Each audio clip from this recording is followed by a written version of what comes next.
ప్రేక్షక దేవుళ్లకు నమస్కారం. ఈ రోజు మనం చెప్పుకోబోయే విషయం కేవలం ఒక కథ కాదు. ఇది ఒక జీవన రక్షా కవచం.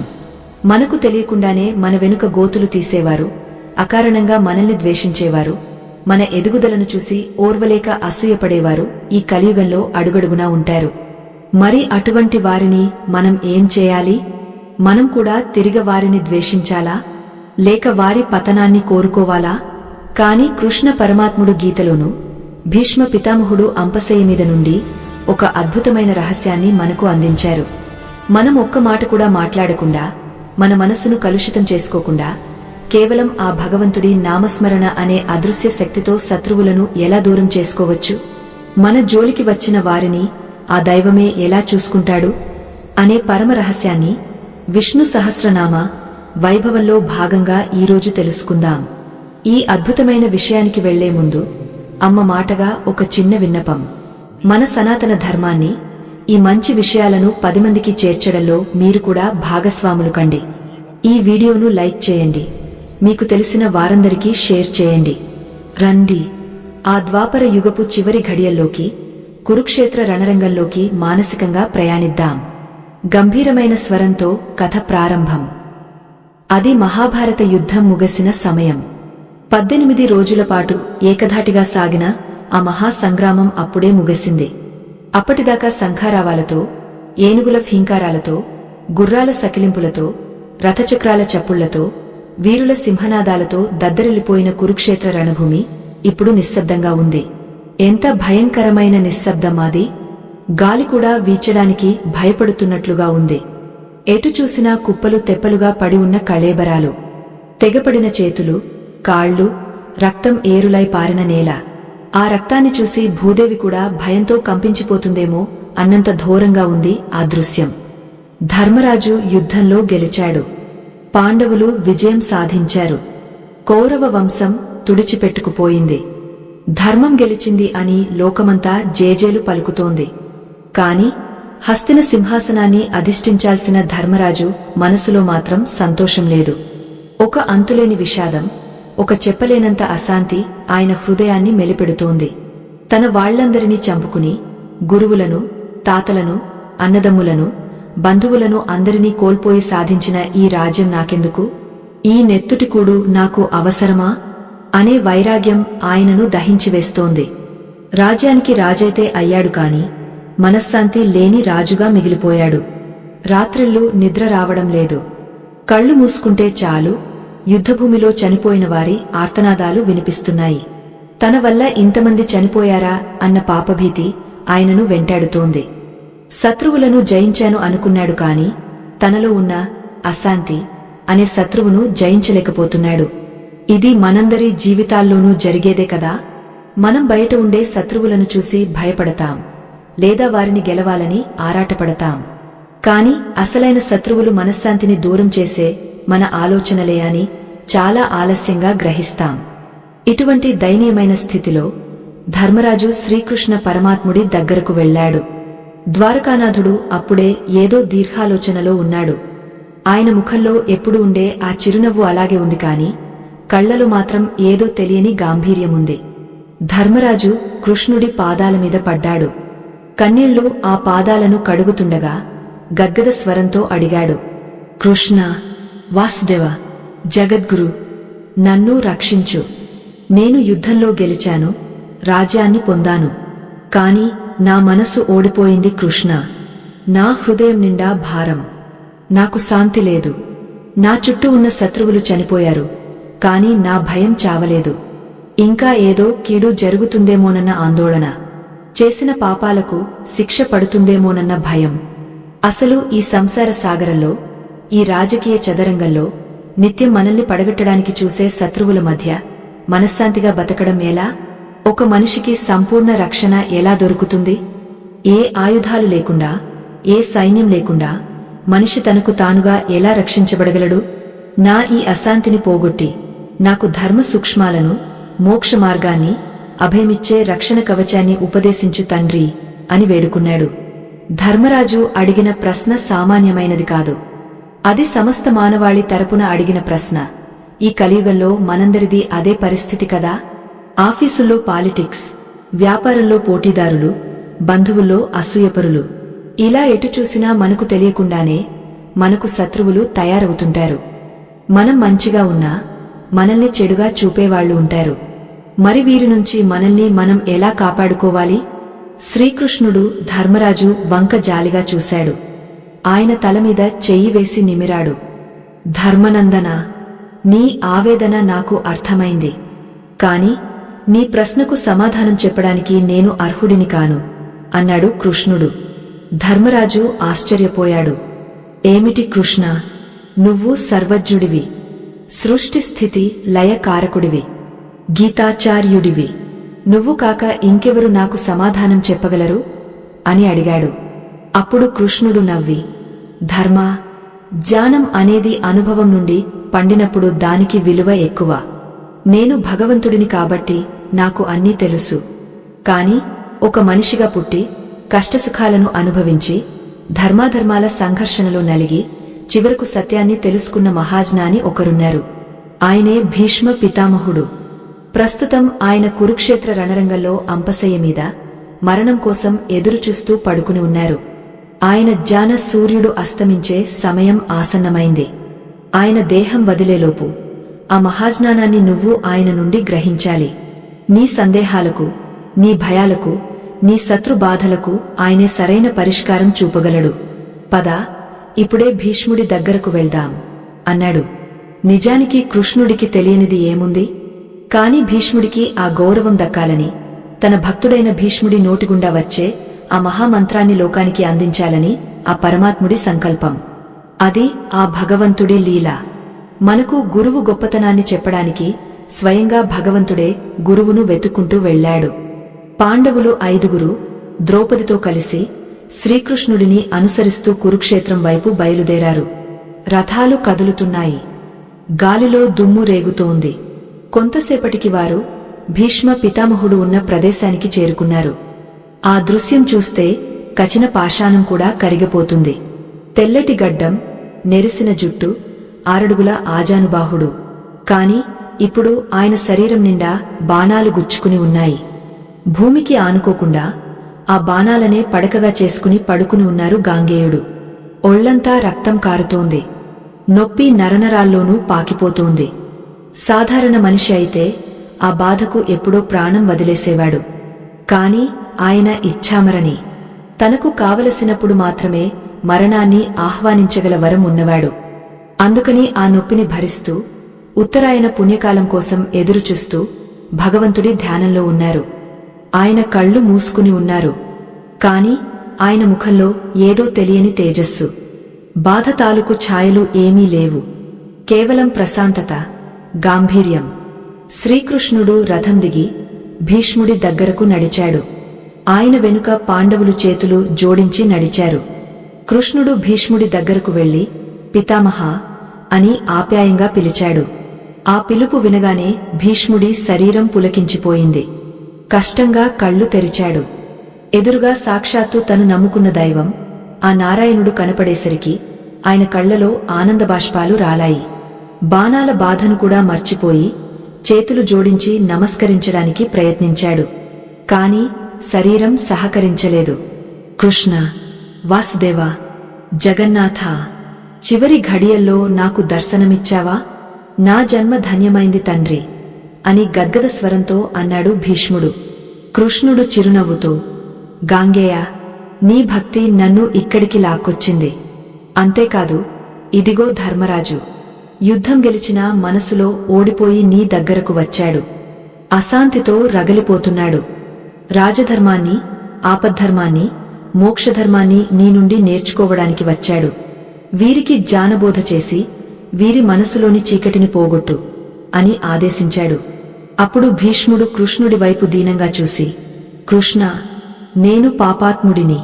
కౌరవుల ఉప్పు తిని అధర్మం వైపు నిలబడి యుద్ధం చేశాను. నా బుద్ధి మందగించింది. నా శరీరం బాణాలతో నిండిపోయి రక్తం కారిపోతూ శక్తిహీనమైపోయింది. ఇటువంటి స్థితిలో నేను ధర్మాన్ని ఎలా బోధించగలను? నాలో ఆ శక్తి ఎక్కడిది అని సందేహాన్ని వ్యక్తం చేశాడు. అప్పుడు కృష్ణుడు ఒక అద్భుతమైన వరం ఇచ్చాడు. భీష్మ, నా అనుగ్రహం వల్ల నీకు ఇప్పుడు దాహం వేయదు, ఆకలి ఉండదు, నొప్పి తెలియదు, అలసట రాదు. నీ బుద్ధి మళ్లీ స్వచ్ఛంగా మారుతుంది. త్రికాలజ్ఞానివి అవుతావు. సమస్త ధర్మాలు నీకు స్ఫురిస్తాయి. చెప్పు, ధర్మరాజుకు కర్తవ్యం చెప్పు అని ఆశీర్వదించాడు. కృష్ణుడి అనుగ్రహంతో భీష్ముడి ముఖం 1000 సూర్యుల తేజస్సుతో వెలిగిపోయింది.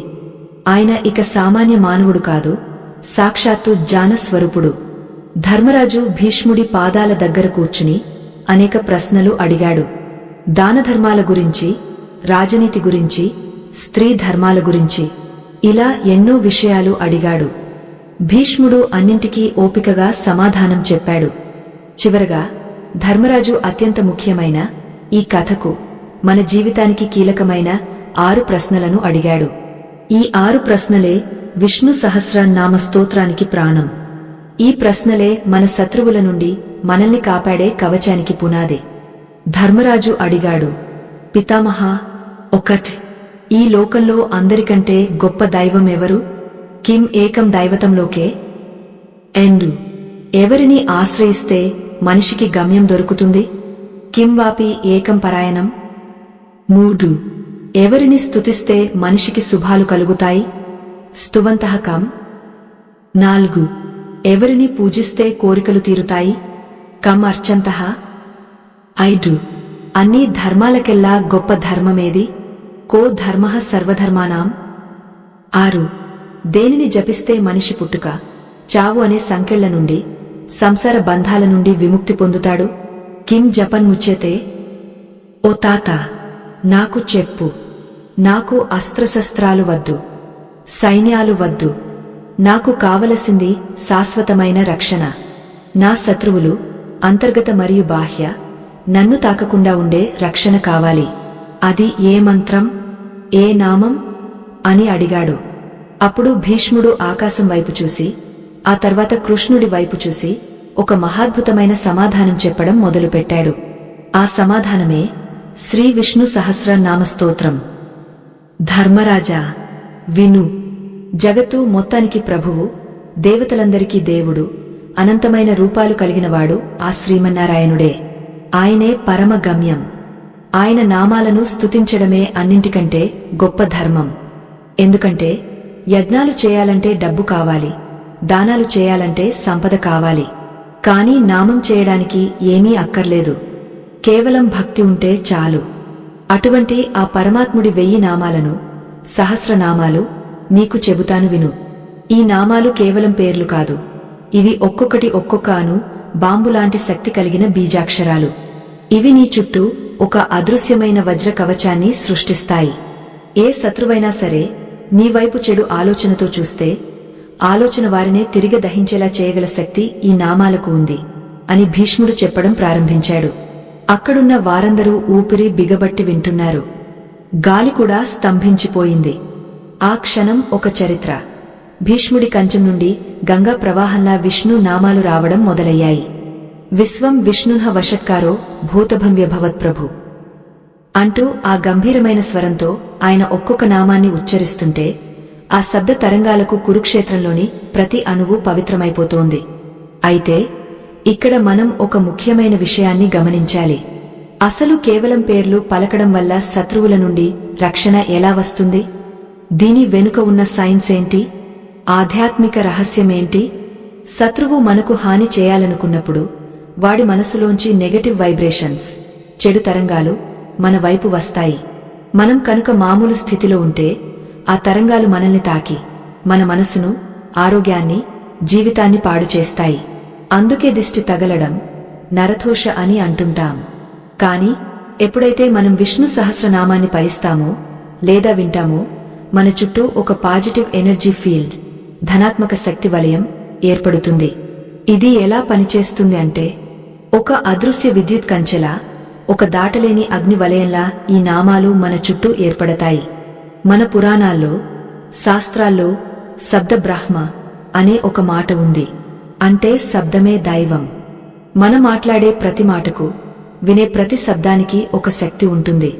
ఉదాహరణకు, ఎవరైనా మనల్ని గట్టిగా తిట్టారనుకోండి, ఆ మాటలు విని మన రక్తం మరిగిపోతుంది లేదా కన్నీళ్లు వస్తాయి. అంటే ఆ శబ్దానికి మన శరీరాన్ని, మనసును మార్చే శక్తి ఉందనే కదా అర్థం. మరి సామాన్యమైన మనుషుల తిట్లకే అంత శక్తి ఉన్నప్పుడు సాక్షాత్తు ఆ జగన్మాత, ఆ పరంధాముడి పేర్లకు ఇంకెంత శక్తి ఉండాలి? విష్ణు సహస్రనామంలోని ప్రతి నామం ఒక సంస్కృత మంత్రం. భీష్ముడు ఆ రోజు కురుక్షేత్రంలో పడుకుని మరణానికి దగ్గరగా ఉండి కూడా అంత స్పష్టంగా ఎందుకు చెబుతున్నాడంటే ఆ నామాల్లోని బీజాక్షరాల శక్తి ఆయనకు తెలుసు. ఎప్పుడైతే మనం ఓం విష్ణవే నమః అనో, ఓం నారసింహాయ నమః అనో మనసావాచ కర్మన ఉచ్చరిస్తామో, మన నాభి, బొడ్డు నుండి ఒక శక్తి ఉద్భవించి మన చుట్టూ ఉన్న గాలిలోని అణువులను మారుస్తుంది. మన చుట్టూ ఒక తేజోవలయం, దీన్నే మనం ఆరా అంటాం, ఏర్పడుతుంది. ఇది ఎంత బలంగా మారుతుందంటే మీ శత్రువు మీ వైపు చూసి వీడికి ఏదో కీడు జరగాలి అని బలంగా కోరుకున్నా సరే ఆ చెడు ఆలోచన మీ తేజోవలయాన్ని తాకి బంతిగోడకు కొడితే వెనక్కి వచ్చినట్లు ఆ శత్రువు వైపే తిరిగి వెళ్తుంది. అంటే మీరు వారిని తిట్టక్కర్లేదు, కొట్టక్కర్లేదు, కనీసం వారి గురించి ఆలోచించాల్సిన అవసరం కూడా లేదు. ఆ విష్ణు నామమే ఒక సైనికుడిలా అదృశ్య రూపంలో నిలబడి వచ్చే బాణాలను అడ్డుకుని తిరిగి శత్రువు గుండెల్లో భయం పుట్టేలా చేస్తుంది.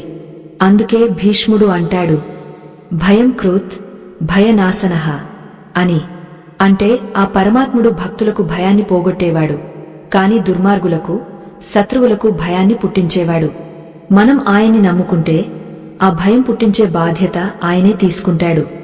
ధర్మరాజు ఈ విషయాలన్నీ ఏకాగ్రతతో వింటున్నాడు. ఆయన సందేహం ఇంకా పూర్తిగా తీరలేదు. తాత, కేవలం పేరు చెబితే సరిపోతుందా?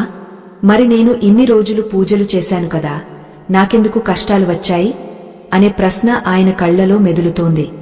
భీష్ముడు అది గమనించాడు.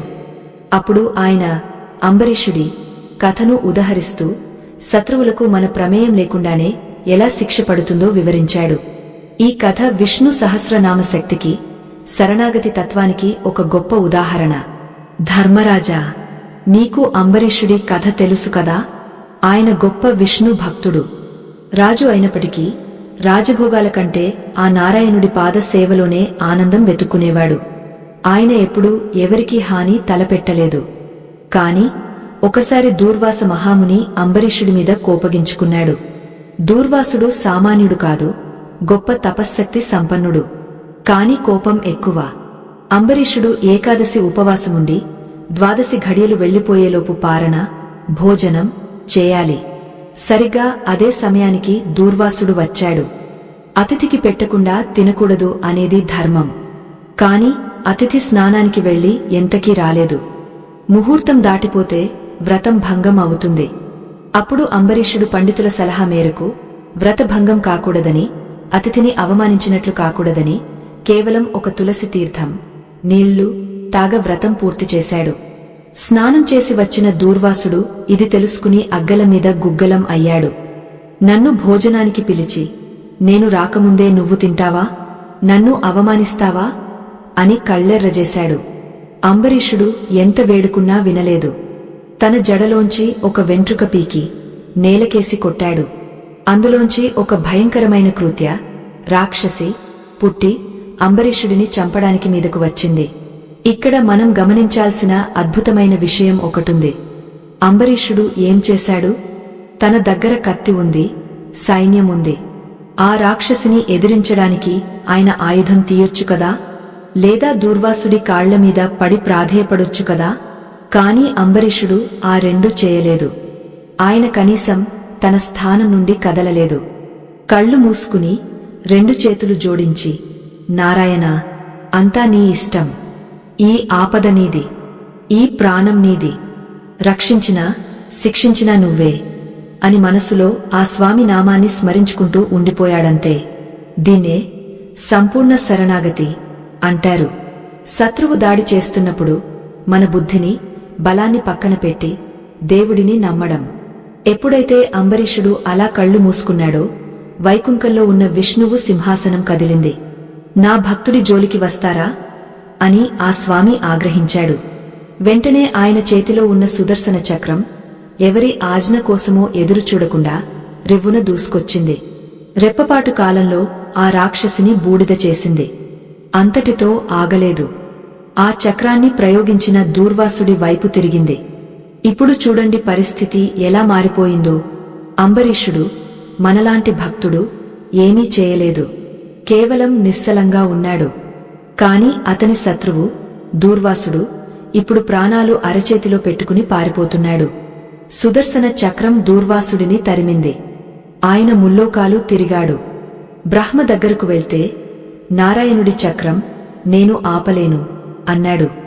శివుడి దగ్గరకు వెళ్తే విష్ణు భక్తుల జోలికి వెళ్తే నేను కూడా రక్షించలేను అన్నాడు. చివరికి దూర్వాసుడు వైకుంఠానికి వెళ్లి ఆ విష్ణువు పాదాల మీద పడ్డాడు. ప్రభూ, నీ చక్రం నుండి నన్ను కాపాడు అని ఏడ్చాడు. అప్పుడు విష్ణువు ఏం చెప్పాడో తెలుసా? దూర్వాసా, నేను స్వతంత్రుడిని కాను. నేను నా భక్తులకు బానిసను. అహం భక్త పరాధీనః. నా భక్తుల హృదయం నా ఇల్లు. వాళ్ళు నన్ను ప్రేమ అనే తాడుతో కట్టేశారు. ఎవరు నా భక్తుడిని ద్వేషిస్తారో వారిని నేను క్షమించలేను. నువ్వు ఎవరినైతే హింసించాలనుకున్నావో ఆ అంబరీషుడి కాళ్లు పట్టుకో. అతను క్షమిస్తేనే నా చక్రం ఆగుతుంది అని తేల్చి చెప్పాడు. చివరికి ఆ మహాముని వచ్చి అంబరీషుడి కాళ్లు పట్టుకుంటే అంబరీషుడు సిగ్గుపడి ఆ చక్రాన్ని ప్రార్థించి దూర్వాసుడి ప్రాణాలు కాపాడాడు. చూసావా ధర్మరాజా అని భీష్ముడు ఆ కథను ముగించి అసలు రహస్యాన్ని చెప్పాడు. అంబరీషుడు దూర్వాసుడిని శిక్షించాలని కోరుకోలేదు. కాని విష్ణువు నామాన్ని, ఆ తత్వాన్ని నమ్ముకున్నందుకు ఆ రక్షణ కవచం సుదర్శన చక్రం అతనికి తెలియకుండానే శత్రువును పరుగెత్తించింది. అదే ఈ విష్ణు సహస్రనామ స్తోత్రం యొక్క శక్తి. నువ్వు ఈ 1000 నామాలను ఎప్పుడైతే పయిస్తావో నీ చుట్టూ సుదర్శన చక్రం తిరుగుతూనే ఉంటుంది. అది కంటికి కనిపించదు, కాని కష్టాన్ని దరిచేరనివ్వదు. నీకు అన్యాయం చేసేవారు, నిన్ను మోసం చేసేవారు, నిన్ను చూసి ఏడ్చేవారు, వారందరూ ఆ చక్రానికి సమాధానం చెప్పుకోవాల్సిందే తప్ప నువ్వు నోరు విప్పి వారిని ఒక్క మాట అనాల్సిన పనిలేదు. కర్మ సిద్ధాంతం ఎంత బలీయమైనదంటే భగవంతుడిని నమ్ముకున్న వాడికి అపకారం చేస్తే అది వడ్డీతో సహా తిరిగి వాళ్లకే తగులుతుంది. అందుకే ధర్మరాజా, శత్రు జయం అంటే శత్రువును చంపడం కాదు, శత్రువును మిత్రుడిగా మార్చడం లేదా శత్రువు యొక్క బలాన్ని నిర్వీర్యం చేయడం. ఈ స్తోత్రంలో శత్రుష్ణు అనే నామముంది. అంటే శత్రువులను సంహరించేవాడు అని అర్థం. కాని అంతరార్థమేమిటంటే మనలో ఉన్న కామ, క్రోధ, లోభ, మోహ, మద, మాత్సర్యాలు అనే 6 అంతర్గత శత్రువులను ముందుగా చంపేవాడు అని. ఎప్పుడైతే మనలో ఈ 6 శత్రువులు చస్తారో బయట ఉన్న శత్రువులు మనల్ని ఏమీ చేయలేరు. ఉదాహరణకు ఎవరైనా నిన్ను తిట్టారు అనుకో, నీలో అహంకారం అనే శత్రువు లేకపోతే ఆ తిట్టు నిన్ను బాధపెట్టదు. నువ్వు నవ్వి ఊరుకుంటావు. అప్పుడు ఆ తిట్టినవాడికి పిచ్చెక్కిపోతుంది. నేను ఇంత తిట్టినా వీడు చలించడం లేదేంటి అని వాడికి వాడే శిక్షించుకుంటాడు. ఇదే కృష్ణుడు చెప్పిన ధర్మ సూక్ష్మం. మనం ప్రశాంతంగా ఉండడమే శత్రువుకు మనం వేసే అతిపెద్ద శిక్ష. ఆ ప్రశాంతతను ఈ విష్ణు సహస్రనామం ప్రసాదిస్తుంది. భీష్ముడు ఇలా వివరిస్తుంటే పక్కనే ఉన్న శ్రీకృష్ణుడు చిరునవ్వుతో తలాడిస్తున్నాడు. తన భక్తుడు తన గురించి ఇంత గొప్పగా చెబుతుంటే ఏ దేవుడికైనా ఆనందమే కదా. కృష్ణుడి కళ్లలో ఒక మెరుపు మెరిసింది. ఆయన ధర్మరాజు వైపు చూసి, విన్నావా ధర్మా, తాతగారు చెప్పిన దాంట్లో ఇంకొక రహస్యం కూడా ఉంది. ఈ నామాలు కేవలం రక్షణ కోసమే కాదు, పాప ప్రక్షాళన కోసం కూడా అని సైగ చేశాడు.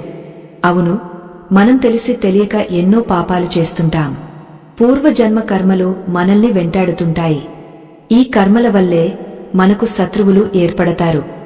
రుణానుబంధ రూపేణా పశు పత్ని సుత ఆలేహ అన్నట్లు గత జన్మలో మనం ఎవరికైనా బాకీ ఉంటే వాళ్లు ఈ జన్మలో శత్రువులుగా వచ్చి మనల్ని పీడిస్తారు. మరి ఆ కర్మబంధాన్ని తెంచే కత్తి ఏది? అదే గోవింద నామం. భీష్ముడు మళ్లీ నామాలను వివరించడం మొదలుపెట్టాడు. ధర్మరాజా, ఈ స్తోత్రంలో విశ్వం అనే మొదటి నామముంది. అంటే ఈ జగత్తే విష్ణువు అని అర్థం. నీ శత్రువులో కూడా విష్ణువు ఉన్నాడు. ఈ సత్యం నీకు అర్థమైతే నువ్వు ఎవరినీ ద్వేషించలేవు. ఎప్పుడైతే నువ్వు ద్వేషాన్ని వదిలేస్తావో అప్పుడు నువ్వు దేవుడికి దగ్గరవుతావు. ఇంకొక అద్భుతమైన నామముంది, సులభః. అంటే సులభంగా దొరికేవాడు అని అర్థం. ఆ నారాయణుడిని పొందడానికి అడవులకు వెళ్లి తపస్సు చేయక్కర్లేదు, యజ్ఞాలు చేయక్కర్లేదు. కేవలం భక్తితో ఒక్క పువ్వు పెట్టినా లేదా కన్నీళ్లతో ఒక్క నమస్కారం చేసినా చాలు, ఆయన పలుకుతాడు. ద్రౌపది వస్త్రాపహరణ సమయంలో ఆమె చేసింది అదే కదా. తన బలాన్ని నమ్ముకున్నంత సేపు ఆమె ఓడిపోయింది. భర్తలు కాపాడతారని చూసింది, సభలో పెద్దలు కాపాడతారని చూసింది. ఎవరూ రాలేదు. చివరికి 2 చేతులు ఎత్తేసి గోవిందా రక్షించు అని ఎప్పుడైతే ఆర్తనాదం చేసిందో ఆ క్షణమే అక్షయమైన వస్త్రం వచ్చి పడింది. శత్రువు దుశ్శాసనుడు అలసిపోయి కింద పడిపోయాడు తప్ప ఆమె మానానికి భంగం కలగలేదు. ఇక్కడ కూడా శత్రువుకు తెలియకుండానే శిక్ష పడింది. దుశ్శాసనుడు వస్త్రాన్ని లాగలాగ చేతులు నొప్పిపుట్టి అవమానంతో తలదించుకున్నాడు. కనుక ఈ సహస్రనామాలు అనేవి దైవశక్తిని మన దగ్గరకు రప్పించే మాగ్నెట్స్, అయస్కాంతాలు. ఒక్కసారి ఊహించుకోండి. ప్రతిరోజు ఉదయం మీరు స్నానం చేసి దీపం పెట్టి ఈ స్తోత్రాన్ని వింటుంటే మీ ఇంటి నిండా ఆ శబ్ద తరంగాలు నిండిపోతాయి. మీ గోడలు, మీ వస్తువులు, మీ ఇల్లు మొత్తం ఆ మంత్రశక్తితో వైబ్రేట్ అవుతాయి. అప్పుడు ఆ ఇంట్లోకి ఏ దుష్ట శక్తి ప్రవేశించగలదు? ఏ శత్రువు కాలు మోపగలడు? ఒకవేళ వచ్చినా వాడి బుద్ధి మారిపోతుంది. మీ ఇంటి గడప దాటగానే సింహంలాంటివాడు కూడా ఆవులా మారిపోతాడు. అది ఈ నామ మహిమ. కాని ఇక్కడ చాలామందికి ఒక సందేహం వస్తుంది. మేము చదవలేము కదండి, మాకు సంస్కృతం రాదు, నోరు తిరగదు, మరి మాకు ఆ ఫలితం దక్కుతుందా అని. దీనికి భీష్ముడు ముందే సమాధానం చెప్పాడు. శృణుయాత్ అని అన్నాడు. అంటే విన్నా సరే ఆ ఫలితం వస్తుంది. తల్లి గర్భంలో ఉన్న శిశువుకు భాష రాదు, కాని తల్లి చెప్పే మాటలు విని స్పందిస్తుంది. అలాగే మన మనసు అనే శిశువుకు ఈ నామాలు వినిపిస్తే చాలు, అది పవిత్రమైపోతుంది. ఇంకా లోతుగా వెళ్తే ఈ సహస్రనామంలో కొన్ని ప్రత్యేకమైన నామాలు ఉన్నాయి. అవి మనకు కలిగే రకరకాల బాధలకు మందుల్లా పనిచేస్తాయి. ఉదాహరణకు, మీకు ఆరోగ్యం బాగోలేదా? మందులు వేసుకుంటూనే అచ్యుత, అనంత, గోవింద అనే నామాలను స్మరించాలి. దీనివల్ల ధన్వంతరి అనుగ్రహం కలుగుతుంది. పిల్లలకు చదువు రావడం లేదా? వేదవేద్యో అనే నామాన్ని జపించాలి. పెళ్లి కావడం లేదా? కామః కామప్రదః అనే నామాలను ఆశ్రయించాలి. ఇలా మనిషికి వచ్చే ప్రతి కష్టానికి ఇందులో ఒక పరిష్కారముంది. అందుకే దీనిని సర్వరోగ నివారిణి, సర్వబాధాహారిణి అంటారు. అయితే భీష్ముడు చెప్పిన ఆ 1000 నామాలను మనం ఒక్కసారి స్థూలంగా పరిశీలిస్తే అందులో ఒక క్రమం కనిపిస్తుంది. అది సృష్టి, స్థితి, లయలను సూచిస్తుంది. మనం ఈ నామాలను పఠించేటప్పుడు మనలో కుండలిని శక్తి జాగృతమవుతుందని యోగులు చెబుతారు. సరే, ఇప్పుడు అసలు ఘట్టానికి వద్దాం.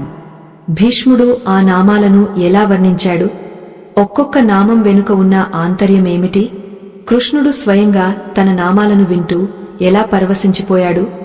ఆ అద్భుతమైన దృశ్యాన్ని మనం కళ్లారా చూడాలంటే భీష్ముడి గొంతులో నుండి వెలువడిన అమృతధారను మనం కూడా ఆస్వాదించాలి. ఆయన మొదట విశ్వం అని మొదలుపెట్టాడు. ఎందుకు? దేవుడు ఎక్కడో ఆకాశంలో లేడు, ఈ విశ్వమే ఆయన. నీ పక్కన ఉన్నవాడు, నీ శత్రువు, నీ మిత్రుడు, చెట్టు, పుట్ట అన్నీ ఆయన రూపాలే. ఈ మొదటి నామమే మన అహాన్ని చంపేస్తుంది. నేను వేరు, వాడు వేరు అనే భేదాన్ని తొలగస్తుంది. తర్వాత విష్ణున్హ అన్నాడు. అంటే అంతటా వ్యాపించి ఉన్నవాడు. గాలి లేని చోటు ఎలా ఉండదో విష్ణువు లేని చోటు లేదు. మరి ఆయన అంతటా ఉన్నప్పుడు నీ శత్రువు చేసే కుట్రలు ఆయనకు తెలియకుండా ఉంటాయా? సాక్షిగా ఆయన అన్నీ చూస్తున్నాడు. వషట్కారః యజ్ఞస్వరూపుడు. భూత భవ్య భవత్ ప్రభున్హ. భూత, భవిష్యత్, వర్తమాన కాలాలకు ప్రభువు. అంటే కాలం ఆయన చేతిలో ఉంది. నీకు ఇప్పుడు కష్టకాలం నడుస్తోందేమో, కాని కాలచక్రం తిప్పగలిగే శక్తి ఆయనకు ఉంది. ఒక్క క్షణంలో నీ కష్టాన్ని సుఖంగా మార్చగల సమర్థుడు ఆయన. ఈ నామాలను వింటున్నంత సేపు పాండవుల శరీరాలు గగుర్పాటుకు గురవుతున్నాయి.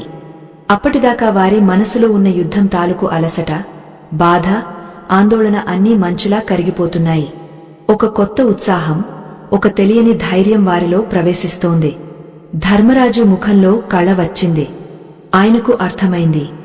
ఓహో, నా రక్షణకు నేను కత్తులు పట్టుకోవాల్సిన పనిలేదు, కృష్ణుడి పాదాలు పట్టుకుంటే చాలు అని. కాని కథ ఇక్కడితో అయిపోలేదు. ఈ సహస్రనామ పారాయణ తర్వాత ఏం జరిగింది? భీష్ముడు చెప్పిన ఫలశ్రుతి ఏంటి? అది వింటే మీ రోమాలు నిక్కబొడుచుకుంటాయి.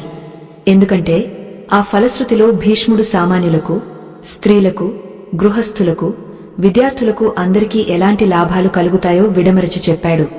అంతేకాదు, ఈ స్తోత్రం చివర్లో పార్వతీదేవి పరమేశ్వరుడిని ఒక సందేహం అడుగుతుంది. ఆ సందేహం మనందరికీ చాలా అవసరం. స్వామీ, ఈ 1000 నామాలు చదవడం చాలా కష్టంగా ఉంది కదా, సామాన్యులు దీన్ని సులభంగా ఎలా చదవాలి? ఏదైనా షార్ట్ కట్, లఘు ఉపాయం ఉందా అని అడుగుతుంది. అప్పుడు శివుడు చెప్పిన ఆ ఒక్క శ్లోకం 1000 నామాలతో సమానమట.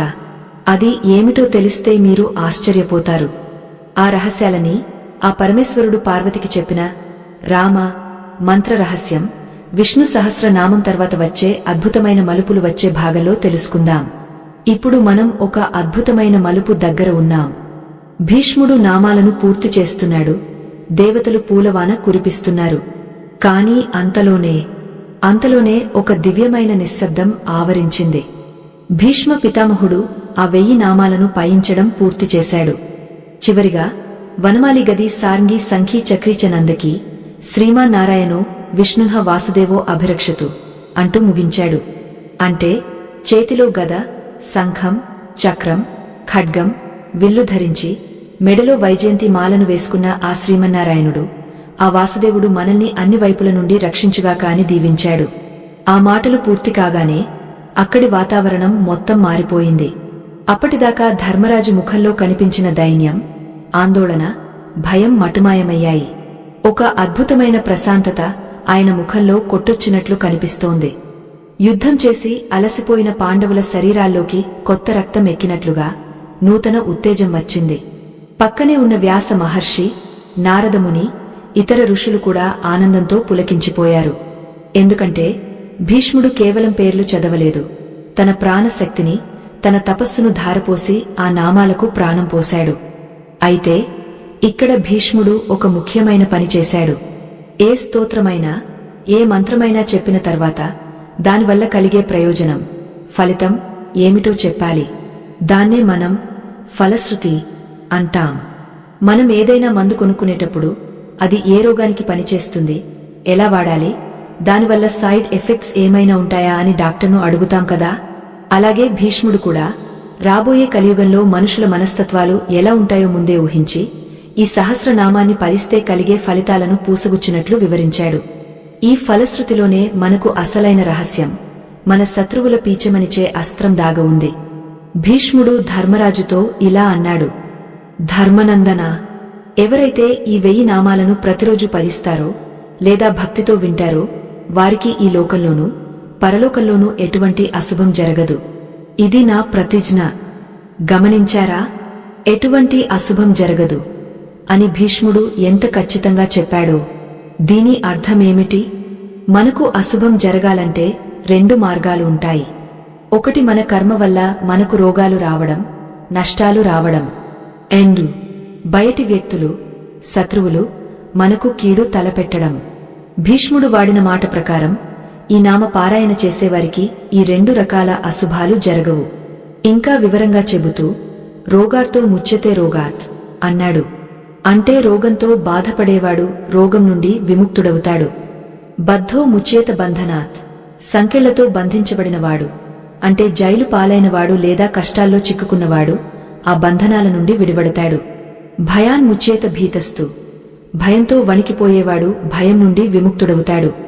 ఇక్కడ భయం అంటే శత్రు భయం, మృత్యు భయం, అవమాన భయం, ఏదైనా కావచ్చు. ఆ భయాన్ని ఈ స్తోత్రం పటాపంచలు చేస్తుంది. చివరిగా భీష్ముడు ఒక మాట అన్నాడు, అది ఈ మొత్తం సహస్రనామానికే కెరీటం లాంటిది. నా వాసుదేవ భక్తానాం అశుభం విద్యతే క్వచిత్. అంటే వాసుదేవుడి భక్తులకు ఎక్కడా, ఎప్పుడు, ఏ కాలంలోనూ అశుభం అనేది ఉండదు. వారిని ఎవరూ ఓడించలేరు. ఒకవేళ ఎవరైనా వారిని ఓడించాలని చూసినా వారి పతనం ఖాయం. ఈ ఫలశ్రుతి విన్న తర్వాత ధర్మరాజుకు పూర్తిగా నమ్మకం కుదిరింది. కాని ఇక్కడే ఒక ఆసక్తికరమైన సంఘటన గురించి మనం చెప్పుకోవాలి. భీష్ముడు చెప్పిన ఈ 1000 నామాలు చాలా శక్తివంతమైనవే. కాని సామాన్య గృహస్థులకు, ఆడవారికి, వృద్ధులకు, నిరంతరం పనుల్లో ఉండే వారికి రోజు 1000 నామాలు చదవడం సాధ్యమవుతుందా? సంస్కృతం చదవడం రాని వారి పరిస్థితి ఏంటి? సమయం లేని వారి గతి ఏంటి? సరిగ్గా ఇదే సందేహం కైలాసంలో ఉన్న పార్వతీదేవికి కూడా వచ్చింది. పార్వతీ పరమేశ్వరులు లోక కళ్యాణం కోసం ఎప్పుడూ సంభాషించుకుంటూ ఉంటారు. ఒకరోజు ఈశ్వరుడు ధ్యానంలో నుంచి బయటకు రాగానే పార్వతీదేవి ఆయన పాదాల దగ్గర కూర్చుని చాలా వినయంగా ఒక ప్రశ్న అడిగింది. నాథా, ప్రాణేశ్వరా, మీరు ఎప్పుడూ ఆ రామనామాన్ని జపిస్తూ ఉంటారు కదా. ఇప్పుడు భూలోకంలో భీష్ముడు విష్ణు సహస్రనామాన్ని ఉపదేశించాడు. అది చాలా గొప్పదే, కాదనను. కాని నా బిడ్డలైన మానవులు అల్పాయుష్కులు, తక్కువ కాలం బతికేవారు, అల్పజ్ఞానులు. వారికి అంత ఓపిక, సమయముండదు. మరి పండితులు అయితే స్పష్టంగా చదవగలరు. కాని పామరులు, చదువురానివారు, స్త్రీలు, పిల్లలు ఆ విష్ణువు అనుగ్రహాన్ని సులభంగా పొందాలంటే ఏదైనా మార్గముందా? 1000 నామాలు చదివినంత ఫలితం, తక్కువ సమయంలో, తక్కువ శ్రమతో పొందే ఉపాయం, షార్ట్ కట్ ఏదైనా ఉంటే చెప్పండి స్వామి అని అడిగింది. అమ్మలగన్న అమ్మ ఆ పార్వతీదేవి. మన కష్టాలు మనకంటే ముందు ఆమెకే తెలుస్తాయి. అందుకే మన తరపున వకాల్తా పుచ్చుకుని శివుడిని అడిగింది. అప్పుడు బోళాశంకరుడు, ఆ పరమేశ్వరుడు చిరునవ్వు నవ్వి పార్వతిని ప్రేమగా చూస్తూ ఒక అద్భుతమైన రహస్యాన్ని చెప్పాడు. ఈ శ్లోకం విష్ణు సహస్రనామ స్తోత్రం చివర్లో ఉంటుంది. దీని విలువ వెలకట్టలేనిది. శివుడు ఇలా అన్నాడు: శ్రీరామ రామ రామేతి రమే రామే మనోరమే సహస్రనామ తత్తుల్యం రామనామ వరాననే. దీని అర్థం ఏమిటంటే, ఓ పార్వతీ, నీ ముఖం ఎంత అందంగా ఉందో ఈ నామం కూడా అంతే అందమైనది. శ్రీరామ అనే నామాన్ని 3 సార్లు జపిస్తే చాలు, అది 1000 విష్ణు నామాలను జపించిన దానితో సమానం. నేను ఎప్పుడూ ఆ రామనామంలోనే రమిస్తూ ఉంటాను, ఆనందాన్ని పొందుతూ ఉంటాను అని చెప్పాడు. ఇక్కడ మనం లాజిక్ మిస్ అవ్వకూడదు. 3 సార్లు రామ అని అంటే 1000 నామాలు ఎలా అవుతాయి? దీని వెనుక ఒక పెద్ద గణిత శాస్త్రం, మ్యాథమెటిక్స్, ఒక పెద్ద శబ్ద శాస్త్రముంది. మన పూర్వీకులు ఏదీ ఊరికే చెప్పలేదు. సంస్కృత అక్షరాలకు సంఖ్యా విలువలు ఉంటాయి. దీనిని కటపయాది సంఖ్యలు అంటారు. దీని ప్రకారం య, ర, ల, వ వర్గంలో ర అనే అక్షరం రెండోది 2. అలాగే ప, ఫ, బ, భ, మ వర్గంలో మ అనే అక్షరం 5ది 5.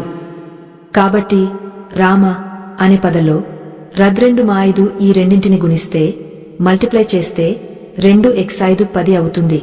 అంటే ఒక్కసారి రామ అంటే 10 అంకెలతో సమానం. మనం 3 సార్లు రామ అన్నామనుకోండి, అప్పుడు 10x10 ఒక 1000 అవుతుంది. చూసారా, గణితం ప్రకారం కూడా ఇది సరిగ్గా సరిపోయింది. అందుకే శివుడు 3 సార్లు రామనామాన్ని జపిస్తే విష్ణు సహస్ర నామ పారాయణ ఫలితం వస్తుంది అని చెప్పాడు. అంతేకాదు, ఆధ్యాత్మికంగా చూస్తే నమశివాయ అనే పంచాక్షరి మంత్రంలో మా అనే అక్షరం జీవం, ప్రాణం. ఆ మా తీసేస్తే నశివయ అవుతుంది. అంటే శివుడు లేడు, అశుభం అని అర్థం. అలాగే ఓం నమో నారాయణాయ అనే అష్టాక్షరి మంత్రంలో రా అనే అక్షరం జీవం, ఆ రా తీసేస్తే నాయనాయ అని మిగులుతుంది. దానికి అర్థం లేదు, మోక్షం రాదు. శివుడి మంత్రంలోని మా, విష్ణువు మంత్రంలోని రా కలిస్తే పుట్టిందే రామ నామం. అంటే శివకేశవుల ఇద్దరి శక్తి ఇందులో ఉంది.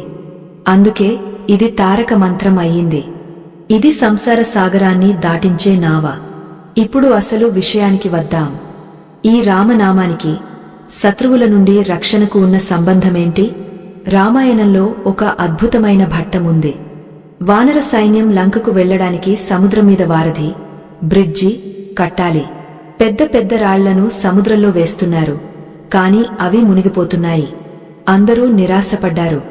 అప్పుడు ఆంజనేయ స్వామి ఒక ఉపాయం చెప్పాడు. మనం రాళ్ల మీద శ్రీరామ అని రాసి వేద్దాం అన్నాడు.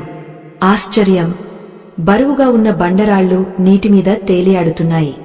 ఇది చూసి అందరూ జై శ్రీరామ్ అంటూ ఉత్సాహంగా వారధి కట్టేశారు.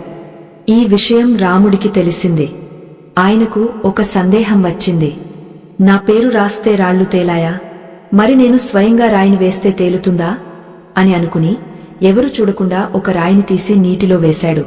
అది కాస్త బుడుం మని మునిగిపోయింది. రాముడు బిక్కమొహం వేశాడు.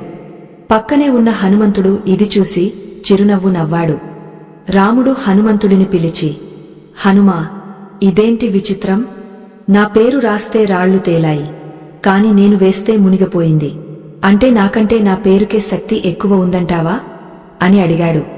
అప్పుడు హనుమంతుడు వినయంగా నమస్కరించి, ప్రభూ, ఇందులో సందేహమేముంది? మీరు ఎవరినైనా విడిచిపెడితే చేతిలోంచి రాయిని వదిలినట్లు వారు అధోగతి పాలవ్వాల్సిందే, మునిగిపోవాల్సిందే. కాని మీ పేరు పట్టుకున్న వారిని మాత్రం ఆ నామమే పైకి లేపుతుంది, మునిగిపోనివ్వదు. అందుకే రాముడికంటే రామనామమే గొప్పది అని చమత్కరించాడు. ఈ కథ మనకు ఏం చెబుతోంది? మనం ఎంత బలహీనులమైనా, మన చుట్టూ ఎంతమంది శత్రువులు ఉన్నా మనం ఆ భగవంతుడి నామాన్ని పట్టుకుంటే చాలు, మనం మునిగిపోము. సంసార సముద్రంలో తేలుతూనే ఉంటాం. మనల్ని ముంచడానికి శత్రువులు వేసే రాళ్లు కూడా మనకు మెట్లుగా మారిపోతాయి. శత్రువులు మనకు చేసే హాని అగ్ని లాంటిది. కాని రామనామం ఆ అగ్నిని చల్లార్చే నీటి లాంటిది. లేదా ఆ అగ్నిలో మనల్ని కాల్చకుండా కాపాడే కవచం లాంటిది. ప్రహ్లాదుడిని మంటల్లో, పాముల్లో, ఏనుగుల కాళ్ల కింద వేయించిన నారాయణ అనే నామమే కదా అతన్ని కాపాడింది. హిరణ్యకశిపుడు అనే బలమైన శత్రువును చీల్చి చెండాడింది ఆ దేవుడే కదా. ప్రహ్లాదుడు యుద్ధం చేశాడా? లేదు, కేవలం నామస్మరణ చేశాడు.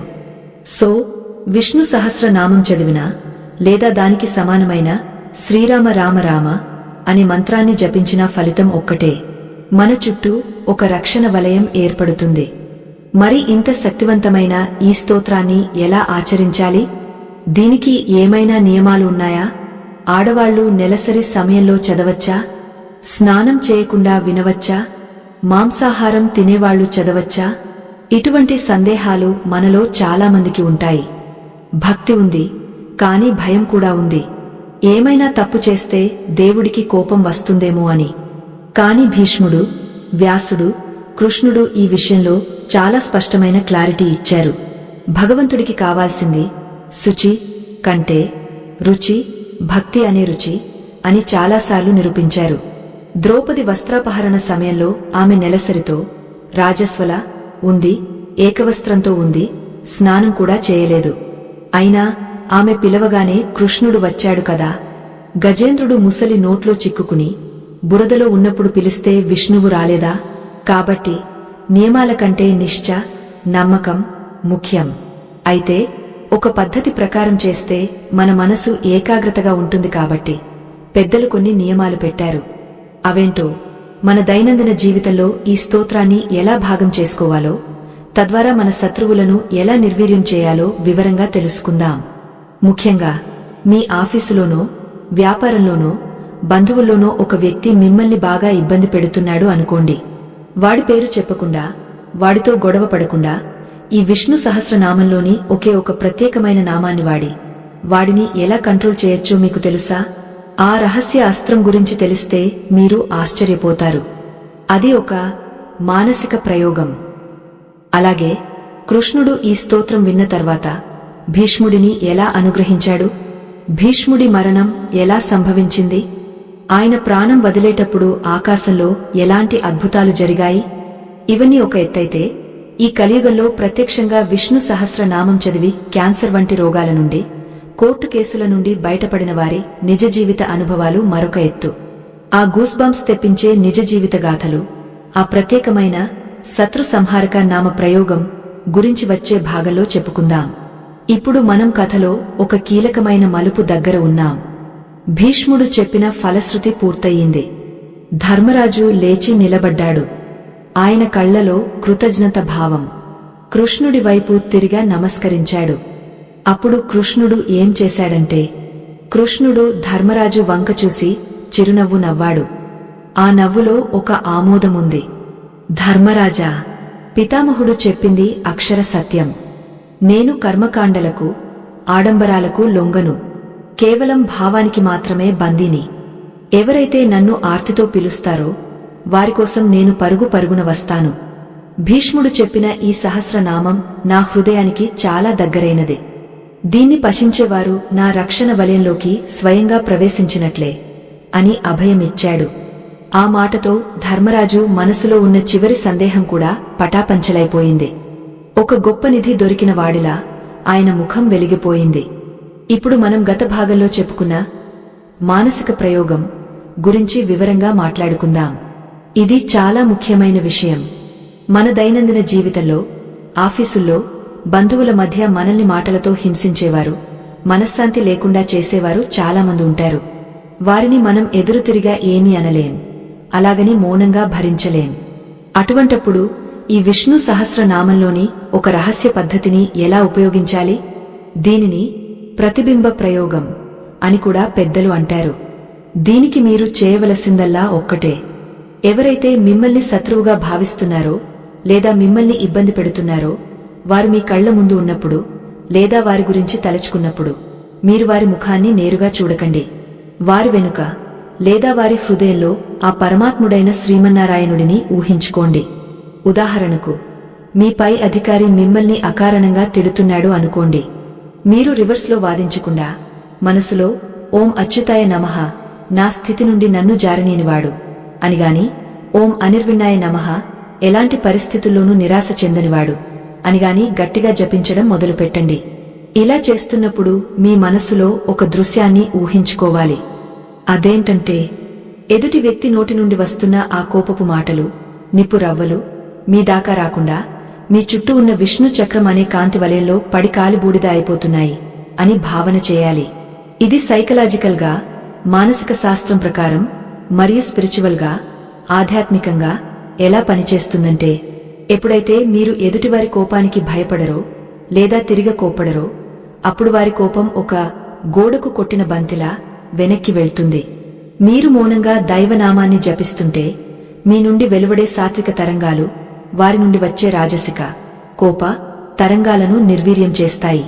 కొద్దిసేపటికే వారికి ఏం మాట్లాడాలో తెలియక గొంతు ఆగపోతుంది. లేదా వారికే తెలియని ఒక అలసట వచ్చి, సరే తర్వాత చూద్దాంలే అని వెళ్ళిపోతారు. ఇది చాలామంది జీవితాల్లో రుజువైన సత్యం. దీన్నే స్థితప్రజ్ఞత అని గీతలో కృష్ణుడు చెప్పాడు. బయట తుఫాను ఉన్నా లోపల ప్రశాంతంగా ఉండడమే యోగం. ఆ ప్రశాంతతను ఈ నామస్మరణ మీకు అందిస్తుంది. ఇక రెండో ముఖ్యమైన విషయం, నియమాలు. చాలామంది ఆడవాళ్లు, ఉద్యోగస్తులు ఈ స్తోత్రం చదవడానికి భయపడతారు. అయ్యో, ఈ రోజు నేను తలస్నానం చేయలేదు, చదవచ్చా? మా ఇంట్లో ఎవరో చనిపోయారు, మైల ఉంది, వినవచ్చా? ఆడవాళ్లు నెలసరి సమయంలో, పీరియడ్స్, ఈ పుస్తకాన్ని ముట్టుకోవచ్చా? ఇలాంటి సందేహాలు సహజం. మన సనాతన ధర్మం చాలా గొప్పది. అది మనిషిని భయపెట్టదు, బాగుపడమని చెబుతుంది. దీనికి సమాధానంగా ఒక చిన్న ఉదాహరణ చెబుతాను. ఒక తల్లి తన బిడ్డకు పాలు ఇవ్వాలనుకుంది. అప్పుడు బిడ్డ బురదలో ఆడుకుని మురికిగా ఉన్నాడు అనుకోండి. నువ్వు స్నానం చేసి వస్తేనే పాలిస్తాను అని తల్లి అంటుందా? అనదు కదా. ఆ మురికితోనే గుండెలకు హత్తుకుంటుంది. లేదా తనే ఆ మురికిని తుడిచి పాలిస్తుంది. భగవంతుడు కూడా అంతే. మనమందరం ఆయన పిల్లలం. మనం కర్మ అనే బురదలో ఉన్నాం. నువ్వు పూర్తిగా శుభ్రపడ్డాకే నా దగ్గరకురా అని దేవుడు అనడు. నువ్వు నా దగ్గరకురా, నేను నిన్ను శుభ్రం చేస్తాను అంటాడు. విష్ణు సహస్రనామం అనేది మందు లాంటిది. రోగికి మందు వేసుకోవడానికి ముహూర్తాలు, స్నానాలు అవసరం లేదు. నొప్పి వచ్చినప్పుడు మందు వేసుకోవడమే ముఖ్యం. అలాగే మనసు బాగోలేనప్పుడు, భయం వేసినప్పుడు, అశుచిగా ఉన్నామని భయపడకుండా కనీసం మనసులోనైనా ఆ నామాన్ని తలచుకోవచ్చు. అయితే పుస్తకాన్ని పూజా గదిలో పెట్టి విగ్రహాన్ని ముట్టుకుని చేసే పూజలకు మాత్రం శారీరక శుచి, స్నానం చేయడం అవసరం అని శాస్త్రం చెబుతుంది. కాని మానసిక జపానికి ఎటువంటి నియమాలు లేవు. బస్సులో వెళ్తూ, వంట చేస్తూ, ఆఫీసులో పనిచేస్తూ, చెప్పులు వేసుకుని నడుస్తూ కూడా మీరు విశ్వం విష్ణుః వశక్కారో అని మనసులో అనుకోవచ్చు. ముఖ్యంగా స్త్రీల విషయానికి వస్తే ఋతుధర్మం అనేది ప్రకృతి సహజం, దేవుడు సృష్టించిందే. ఆ సమయంలో శరీరం అలసిపోయి ఉంటుంది కాబట్టి పెద్ద పూజలు చేయవద్దు అని చెప్పారు తప్ప భగవంతుడిని తలచుకోవద్దు అని ఎక్కడా చెప్పలేదు. ఆ సమయంలో పుస్తకాన్ని ముట్టుకోకుండా ఆడియో వినవచ్చు లేదా మనసులో స్మరించుకోవచ్చు. దీనివల్ల దోషం రాదు సరికదా. ఆ సమయంలో స్త్రీలకు ఉండే మానసిక చికాకు, శారీరక బాధ తగ్గ మనసు ప్రశాంతంగా ఉంటుంది. అలాగే ఆహార నియమాలు. సాత్విక ఆహారం, శాకాహారం తింటే మనసు ప్రశాంతంగా ఉండి ఏకాగ్రత కుదురుతుంది కాబట్టి అది శ్రేష్టం. కాని అలవాటు లేనివారు మాంసాహారం తిన్నా సరే దేవుడిని తలచుకోవచ్చు. కాకపోతే తినేటప్పుడు కాకుండా నోరు శుభ్రం చేసుకున్న తర్వాత చదవడం మంచిది. వాల్మీకి మొదట కిరాతకుడు, వేటగాడు. ఆయన మరామరా అంటూనే ఋషి అయ్యాడు. దేవుడికి కావాల్సింది మీ ఆకలి కాదు, మీ ఆవేదన. ఇవన్నీ భీష్ముడు చెప్పిన ధర్మ సూక్ష్మాల్లో అంతర్లీనంగా ఉన్నాయి. ధర్మరాజుకు ఈ విషయాలన్నీ అర్థమయ్యాయి. భీష్ముడి ఉపదేశం పూర్తయింది. సూర్యుడు పడమటి కొండల వెనుక దాక్కుంటున్నాడు.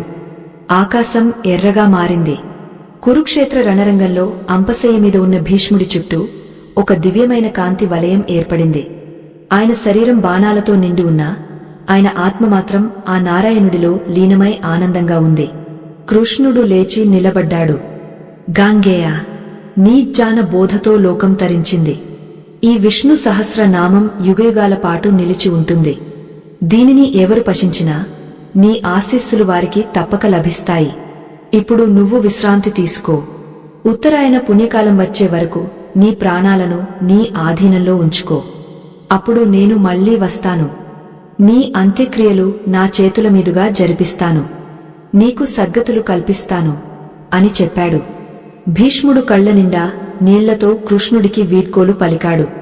పాండవులు, ద్రౌపది భీష్ముడికి పాదాభివందనం చేసి బరువెక్కిన హృదయాలతో కాని ప్రశాంతమైన మనసుతో హస్తినకు బయలుదేరారు. ఆ తర్వాత కొన్ని రోజులు గడిచాయి.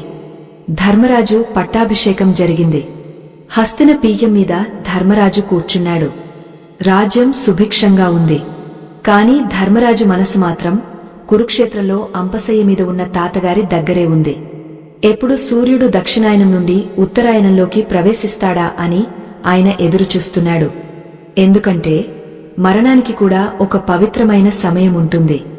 సూర్యుడు మకర రాశిలో ప్రవేశించే ఉత్తరాయణ పుణ్యకాలం లో మరణించిన వారికి పునర్జన్మ ఉండదని, వారు నేరుగా మోక్షాన్ని పొందుతారని శాస్త్రం చెబుతుంది. భీష్ముడు తన తండ్రి ఇచ్చిన స్వచ్ఛంద మరణం, కోరుకున్నప్పుడు చనిపోవడం అనే వరాన్ని ఉపయోగించి ఆ పుణ్యఖడీల కోసం ఆ బాణాల పడక మీదనే వారాల తరబడి వేచి ఉన్నాడు. ఆ నిరీక్షణ సామాన్యమైనది కాదు. చలికి వణుకుతూ, మంచులో తడుస్తూ, ఆకలి దప్పులను జయిస్తూ చేసిన మహా తపస్సు అది. ఎట్టకేలకు ఆ రోజు వచ్చింది. మాఘశుద్ధ ఏకాదశి, భీష్మ ఏకాదశి అని పిలుస్తాం. ఆకాశం నిర్మలంగా ఉంది.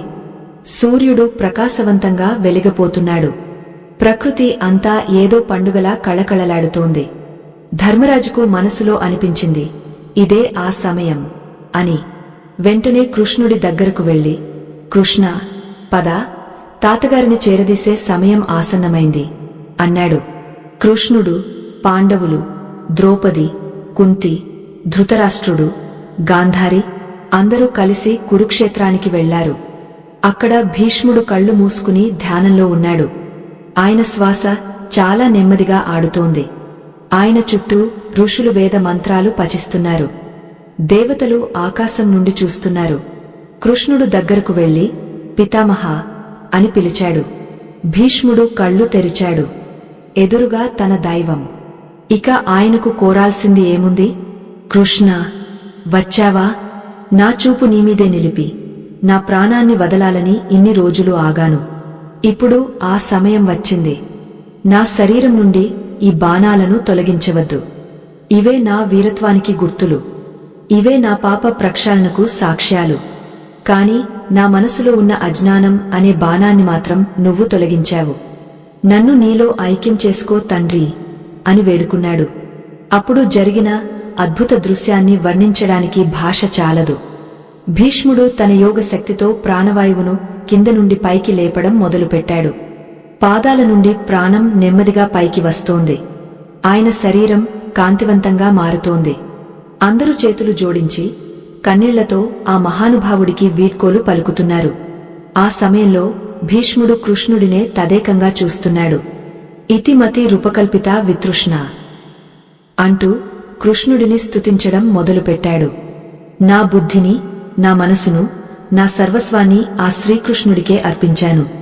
అర్జునుడి రథానికి సారథిగా, చేతిలో కొరడా పట్టి, గుర్రాల డెక్కల దుమ్ముతో నిండిన జుట్టుతో, యుద్ధంలో అలసిపోయిన ముఖంతో ఉన్న ఆ కృష్ణుడి రూపమే నాకు ఇప్పుడు కనిపిస్తోంది.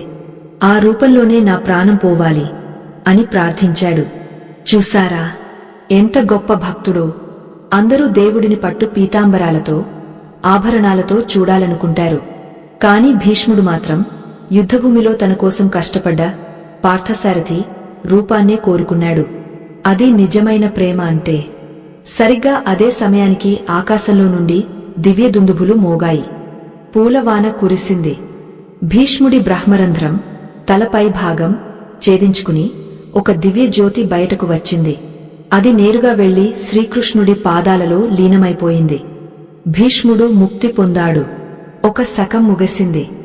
గంగమ్మ తల్లి తన బిడ్డను ఒడిలో చేర్చుకున్నట్లుగా ఒక చల్లని గాలి వీచింది. అందరూ భీష్మ పితామహాకి జై అని నినదించారు. ధర్మరాజు కన్నీరు మున్నీరుగా విలపించాడు. కృష్ణుడు అతన్ని ఓదార్చాడు. ధర్మా, ఏడవకు. భీష్ముడు చనిపోలేదు. ఆయన కీర్తి రూపంలో, ఆయన చెప్పిన ఈ విష్ణు సహస్ర నామ రూపంలో శాశ్వతంగా బతికే ఉంటాడు. ఎవరైతే ఈ నామాలను చదువుతారో వారి నాలుకపై భీష్ముడు నాట్యం చేస్తాడు అని చెప్పాడు. అలా ఆ రోజు కురుక్షేత్రంలో పుట్టిన ఈ విష్ణు సహస్రనామం అనే అద్భుత ఔషధం ఈనాటికి కోట్లాది మందికి సంజీవనిలా పనిచేస్తోంది. అయితే కథ ఇక్కడితో అయిపోలేదు.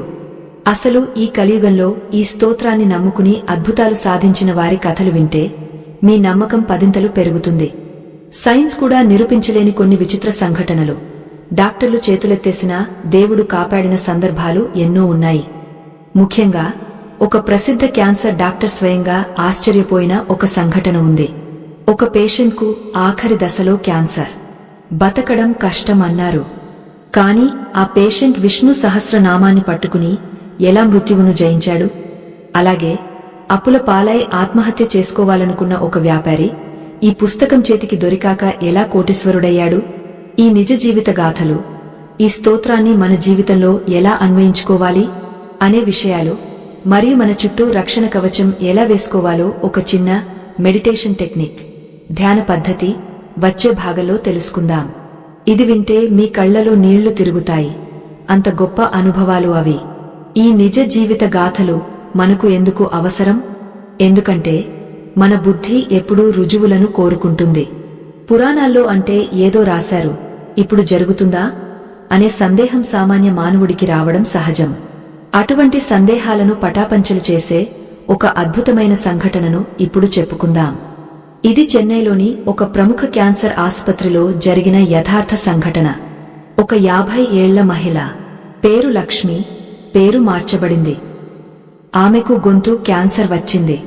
అది చివరి దశకు చేరుకుంది. గొంతులో పుండు ఎంత పెద్దదైందంటే కనీసం నీళ్లు మింగడానికి కూడా ఆమె నరకం అనుభవించేది. డాక్టర్లు కీమోథెరపీ చేశారు, రేడియేషన్ ఇచ్చారు. కాని ఫలితం లేదు. అమ్మమ్మ, ఇక మా చేతుల్లో ఏమీ లేదు. మహా అయితే ఇంకో నెల రోజులు. ఇంటికి తీసుకువెళ్లి సేవ చేసుకోండి అని డాక్టర్లు నిర్మోహమాటంగా చెప్పేశారు. లక్ష్మిగారికి 2 పిల్లలు. ఇంకా వారి పెళ్లిళ్లు కాలేదు. నేను చనిపోతే నా పిల్లల గతి ఏంటి అనే ఆవేదన ఆమెను తినేస్తోంది. ఆసుపత్రి బెడ్ మీద పడుకుని కన్నీళ్లతో తడిసిన దిండుతో ఆమె రోజూ దేవుడిని తిట్టుకునేది. కాని ఒకరోజు ఆమె పక్క బెడ్ పేషెంట్ను చూడడానికి వచ్చిన ఒక స్వామీజీ లక్ష్మిగారి దీన స్థితిని చూసి చలించిపోయారు. ఆయన దగ్గరకు వచ్చి తన జోలలోంచి ఒక చిన్న పుస్తకం తీసి ఆమె చేతిలో పెట్టారు. అదే విష్ణు సహస్ర నామ స్తోత్రం. అమ్మా, మందులు శరీరానికి మాత్రమే పనిచేస్తాయి. కాని మంత్రం కణాలకు, సెల్స్ కూడా పనిచేస్తుంది. నీకు నోరు తెరవడం కష్టంగా ఉంది కదా, పర్లేదు.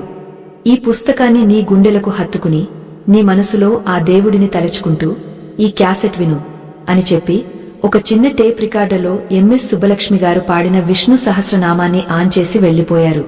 అప్పటిదాకా నిరాశ అనే చీకటి గదిలో ఉన్న ఆమెకు అదొక చిన్న వెలుగు కిరణంలా అనిపించింది. వేరే దారి లేదు కదా అని వినడం మొదలుపెట్టింది. రోజులు గడుస్తున్నాయి. ఉదయం, మధ్యాహ్నం, సాయంత్రం ఆమె చెవిలో ఆ అమృతధార పడుతూనే ఉంది. అచ్యుతః, అనంతః, గోవిందః. ఈ నామాలు ఆమె రక్తంలో కలుస్తున్నాయి. ఒక వారం తర్వాత ఒక విచిత్రం జరిగింది. అప్పటిదాకా మంచినీళ్లు తాగితేనే విలవిలలాడిపోయే ఆమె ఆ రోజు కొంచెం గంజి తాగింది. నొప్పి తెలియలేదు. ఆమెకు ఆశ్చర్యం వేసింది. ఇంకో వారం గడిచింది. ఆమెకు ఆకలి వేయడం మొదలైంది. నెల రోజులు గడిచాయి. చనిపోతుంది అనుకున్న ఆమె మంచం మీద లేచి కూర్చుంది. డాక్టర్లు రొటీన్ చెకప్ కోసం వచ్చారు. ఆమెను చూసి షాక్ అయ్యారు. ఇది సాధ్యం కాదు, మెడికల్ సైన్స్ ప్రకారం ఇది మిరాకిల్ అని ఆశ్చర్యపోయారు. ఆమె గొంతులోని కణజాలం మళ్లీ కొత్తగా పుడుతున్నాయి. క్యాన్సర్ కణాలు నెమ్మదిగా నశిస్తున్నాయి. 6 నెలల తర్వాత లక్ష్మిగారు పూర్తిగా కోలుకుని ఇంటికి వెళ్లారు. ఆమె ఇంకో 20 ఏళ్లు బతికి తన పిల్లల పెళ్లిళ్లు చేసి మనవళ్లను ఎత్తుకున్నారు. ఇది కేవలం నమ్మకం వల్ల జరిగిందా, లేక ఆ శబ్ద తరంగాల వల్ల జరిగిందా?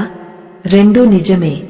విష్ణు సహస్రనామంలోని అం తవ పునః, అంతమేమైన శరీరం గలవాడు, భేషజం, మందు, భిషక్, డాక్టర్ అనే నామాలు మన శరీరంలోని రోగ నిరోధక శక్తిని అమాంతం పెంచుతాయి. మన డిఎన్ఏను కూడా రిపేర్ చేయగల శక్తి ఈ శబ్దాలకు ఉందని ఇప్పుడు పాశ్చాత్య శాస్త్రవేత్తలు కూడా అంగీకరిస్తున్నారు. ఇంకొక సంఘటన. ఇది కేరళలో జరిగింది. ఒక వ్యాపారి, బాగా డబ్బున్నవాడు, కాని వ్యాపారంలో దెబ్బతిని అప్పుల పాలయ్యాడు. అప్పులవాళ్లు ఇంటిమీదకు వచ్చి గొడవలు. పరువు పోయింది. భార్యాపిల్లలను పోషించలేని స్థితి. ఇక చనిపోవడమే మార్గం అని నిర్ణయించుకుని రైలు కింద పడదామని స్టేషన్కు వెళ్తున్నాడు. దారిలో ఒక పాత గుడి కనిపించింది. సరే, చచ్చే ముందు ఒక్కసారి దేవుడికి దండం పెట్టుకుందాం అని లోపలికి వెళ్లాడు. అక్కడ గుడిలో అర్చకుడు లేరు. ఎవరో ఒక ముసలి ఆయన మూల కూర్చుని విష్ణు సహస్రనామం పారాయణ చేస్తున్నారు. అర్ధో అనర్థః, డబ్బు అనర్థాలకు మూలం అనే శ్లోకం వినిపించింది. కాని ఆ తర్వాత శ్రీధః, సంపదను ఇచ్చేవాడు, శ్రీసః, లక్ష్మీదేవికి భర్త, శ్రీనివాసః, సిరికి నిలయమైనవాడు అనే నామాలు ఆయన చెవిన పడ్డాయి. ఆ ముసలి ఆయన ఆపుతూ ఆ వ్యాపారిని పిలిచి, నాయనా, చాలా దిగులుగా ఉన్నావు, ఈ ప్రసాదం తీసుకో. కష్టం అనేది రాత్రి లాంటిది, అది శాశ్వతం కాదు. సూర్యోదయం తప్పక వస్తుంది. ఈ పుస్తకం పట్టుకో, రేపటి నుంచి నీ దశ తిరుగుతుంది అని చెప్పి పంపించేశాడు. ఆ వ్యాపారికి ఆ మాటలు ధైర్యాన్నిచ్చాయి. ఆత్మహత్య ఆలోచన విరమించుకున్నాడు. ఇంటికి వెళ్లి ఆ రోజు నుంచే పారాయణ మొదలుపెట్టాడు. నమ్మశక్యం కాని విధంగా వారం రోజుల్లో అతని పాత మిత్రుడు ఒకరు వచ్చి, నేను నీ వ్యాపారంలో పెట్టుబడి పెడతాను, మళ్లీ ప్రారంభిద్దాం అన్నాడు. అప్పులవాళ్లు కూడా సరే, కొంచెం టైం తీసుకో అని వెనక్కి తగ్గారు. 2 ఏళ్లు తిరిగేసరికి అతను పోగొట్టుకున్న దానికంటే రెట్టింపు సంపదను సంపాదించాడు. శ్రీధః అనే నామాన్ని నమ్ముకున్నందుకు ఆ శ్రీమన్నారాయణుడు అతని ఇంటిని సిరి సంపదలతో నింపేశాడు. ఈ కథలు వింటుంటే మనకు అనిపించొచ్చు, మరి నేను కూడా రోజు పూజ చేస్తున్నాను కదా, నాకెందుకు కష్టాలు పోవట్లేదు అని. ఇక్కడ ఒక చిన్న లాజిక్ ఉంది. మనం పూజ చేసేటప్పుడు మన మనస్సు ఎక్కడ ఉంటుంది? పాలు పొంగపోతున్నాయేమో, ఆఫీస్కి టైం అవుతుందేమో, పక్కింటి వాళ్లు ఏం చేస్తున్నారో, ఇలా రకరకాల ఆలోచనలతో ఉంటుంది. దేవుడి మీద ధ్యాస ఉండదు, కేవలం పూజ ఉంటుంది. కాని పైన చెప్పిన కథల్లో లక్ష్మిగారు కాని ఆ వ్యాపారి కాని వాళ్లకు వేరే దారి లేదు అనే స్థితిలో ఆర్తితో దేవుడిని పట్టుకున్నారు. దాన్నే అనన్య చింతన అంటారు. ద్రౌపది 2 చేతులు ఎత్తేసినట్లు మనం మన సమస్యలను దేవుడి పాదాల దగ్గర వదిలేసి నువ్వే దిక్కు అని శరణాగతి పొందితే అప్పుడు అద్భుతాలు జరుగుతాయి. సరే, ఇప్పుడు మన దైనందిన జీవితంలోకి వద్దాం. మనకు అంత పెద్ద కష్టాలు లేకపోవచ్చు, కాని చిన్న చిన్న సమస్యలు, మనశ్శాంతి లేకపోవడం, పిల్లలు మాట వినకపోవడం, ఇలాంటివి ఉంటాయి కదా. వాటికి విష్ణు సహస్రనామాన్ని ఎలా వాడాలి? దీనికోసం ఒక చిన్న ప్రయోగాత్మక పద్ధతి చెబుతాను. ప్రతిరోజు ఉదయం లేదా సాయంత్రం కేవలం 20 నిమిషాలు కేటాయించండి. మీకు సంస్కృతం రాకపోయినా పర్లేదు. యూట్యూబ్లో ఎంఎస్ సుబ్బలక్ష్మి గారిదో లేదా ఘంటసాల గారిదో విష్ణు సహస్రనామం పెట్టుకోండి. కళ్ళు మూసుకుని ప్రశాంతంగా కూర్చోండి. మొదట విశ్వం అనే నామం వినగానే ఈ విశ్వం అంతా ఆ దేవుడే అని భావించండి. భూత భవ్య భవత్ ప్రభుంహ అని వినగానే మీ గతం, వర్తమానం, భవిష్యత్తు ఆ దేవుడి చేతిలో పెట్టేస్తున్నట్లు ఊహించుకోండి. సంభుంహ అని వినగానే మీకు సుఖం కలుగుతున్నట్లు, స్వయంభుంహ అని వినగానే మీలో ఆత్మవిశ్వాసం పెరుగుతున్నట్లు భావించండి. ఇలా వింటూ మధ్యలో మీకు బాగా నచ్చిన ఒక నామాన్ని పట్టుకోండి. ఉదాహరణకు నారాయణ లేదా కృష్ణ లేదా రామ. ఆ ఒక్క నామాన్ని రోజంతా మీ మనసులో మంత్రంలా జపిస్తూ ఉండండి. వంట చేస్తున్నప్పుడు, డ్రైవింగ్ చేస్తున్నప్పుడు, లిఫ్ట్ కోసం వెయిట్ చేస్తున్నప్పుడు ఆ నామం మీ శ్వాసతో కలిసిపోవాలి. దీనివల్ల ఏం జరుగుతుంది? మీ చుట్టూ ఒక పాజిటివ్ వైబ్రేషన్, ధనాత్మక తరంగం క్రియేట్ అవుతుంది. మీ ఆరా శక్తివంతమవుతుంది. అప్పుడు ఎవరైనా మిమ్మల్ని తిట్టినా, విమర్శించినా ఆ నెగటివ్ ఎనర్జీ మిమ్మల్ని తాకలేదు. మీరు ఒక తామరాకులా మారిపోతారు. నీటిలో ఉంటారు కాని తడవరు. సంసారంలో ఉంటారు కాని కష్టాలు అంటవు. ఇంకా మన శత్రువుల నుండి రక్షణ పొందడానికి ఒక ప్రత్యేకమైన న్యాసం ఉంది. అంటే మన శరీరంలోని వివిధ భాగాల్లో దేవుడిని ఆవాహన చేసుకోవడం. ఇది చాలా శక్తివంతమైన కవచం. ఉదాహరణకు అచ్యుతాయ నమః అని మీ పాదాలను తాకండి. మీ నడక ధర్మబద్ధంగా ఉంటుంది. గోవిందాయ నమః అని మీ మోకాళ్లను తాకండి. మీకు బలం వస్తుంది. అనంతాయ నమః అని మీ నాభిని, బొడ్డు తాకండి. జీర్ణశక్తి, ఆరోగ్యం బాగుంటుంది. వాసుదేవాయ నమః అని మీ హృదయాన్ని తాకండి. మనసు ప్రశాంతంగా ఉంటుంది. దామోదరాయ నమః అని మీ కంఠాన్ని తాకండి. మీ మాట మృదువుగా, శక్తివంతంగా మారుతుంది. కేశవాయ నమః అని మీ శిరస్సును తాకండి. మీ ఆలోచనలు జ్ఞానవంతంగా ఉంటాయి. ఇలా చేయడం వల్ల మీ శరీరం మొత్తం ఒక దేవాలయం అయిపోతుంది. ఇక శత్రువు ఎక్కడ దాడి చేయగలడు? ఎక్కడ చూసినా దేవుడే కాపలా ఉంటాడు. దీన్నే అంగన్యాసం, కరన్యాసం అంటారు. ఇది చేయడానికి కేవలం 2 నిమిషాలు చాలు. కానీ రక్షణ మాత్రం 24 గంటలు ఉంటుంది. ఇంతటి మహత్తరమైన శక్తి ఉంది కాబట్టే ఆది శంకరాచార్యుల వారు స్వయంగా దీనికి భాష్యం రాశారు. రామానుజాచార్యులు, మధ్వాచార్యులు అందరూ ఈ స్తోత్రాన్ని నెత్తిమీద పెట్టుకుని పూజించారు. షిరిడీ సాయిబాబా కూడా తన భక్తులకు విష్ణు సహస్రనామాన్ని పారాయణ చేయమని చెప్పేవారు. దీనిని చదివితే నా మనసు చాలా ఆనందంగా ఉంటుంది అని బాబా అనేవారు. అయితే చాలామందికి ఒక డౌట్ వస్తుంది. ఇందులో 1000 పేర్లు ఉన్నాయి కదా, అన్ని విష్ణువేనా, శివుడి పేర్లు లేవా అని.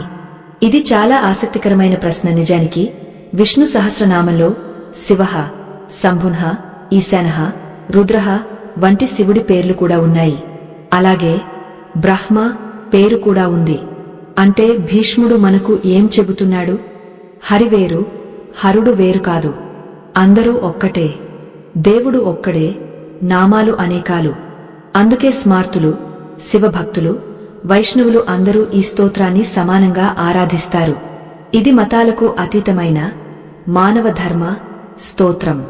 ఈ నామాల్లో కొన్నింటిని మనం మంత్రశాస్త్రం ప్రకారం విశ్లేషిస్తే ఒక్కో అక్షరంలో ఎంత శక్తి దాగ ఉందో తెలుస్తుంది. ఉదాహరణకు రామ అనే పదంలో రా అంటే అగ్ని బీజం.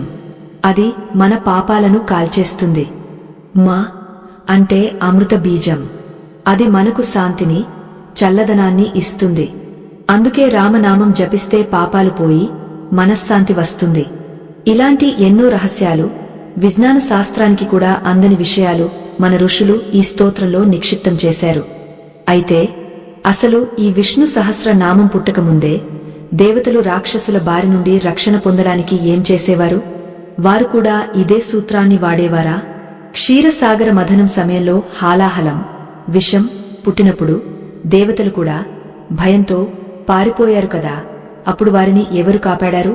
ఈ విషయాన్ని గనక మనం అర్థం చేసుకుంటే మన జీవితంలో వచ్చే విషం లాంటి సమస్యలను ఎలా డీల్ చేయాలో ఒక క్లారిటీ వస్తుంది. ఆ కథ, ఆ సందర్భం మరియు ఈ నామాలను వింటున్నప్పుడు మన మెదడులో జరిగే రసాయన మార్పుల గురించి వచ్చే భాగంలో తెలుసుకుందాం. ఇది చాలా సైంటిఫిక్ గా ఉంటుంది, మిస్ అవ్వకండి. క్షీరసాగర మథనం కథ మనందరికీ తెలిసిందే. దేవతలు రాక్షసులు కలిసి అమృతం కోసం సముద్రాన్ని చిలికారు. అమృతం కంటే ముందు హాలాహలం భయంకరమైన విషం పుట్టింది. అది ఎంత తీవ్రంగా ఉందంటే దాని ఘాటుకు ముల్లోకాలు మాడిమసైపోయే పరిస్థితి వచ్చింది. అప్పుడు అందరూ భయపడి పరుగులు తీశారు. కాని ఒక్క శివుడు మాత్రం భయపడలేదు.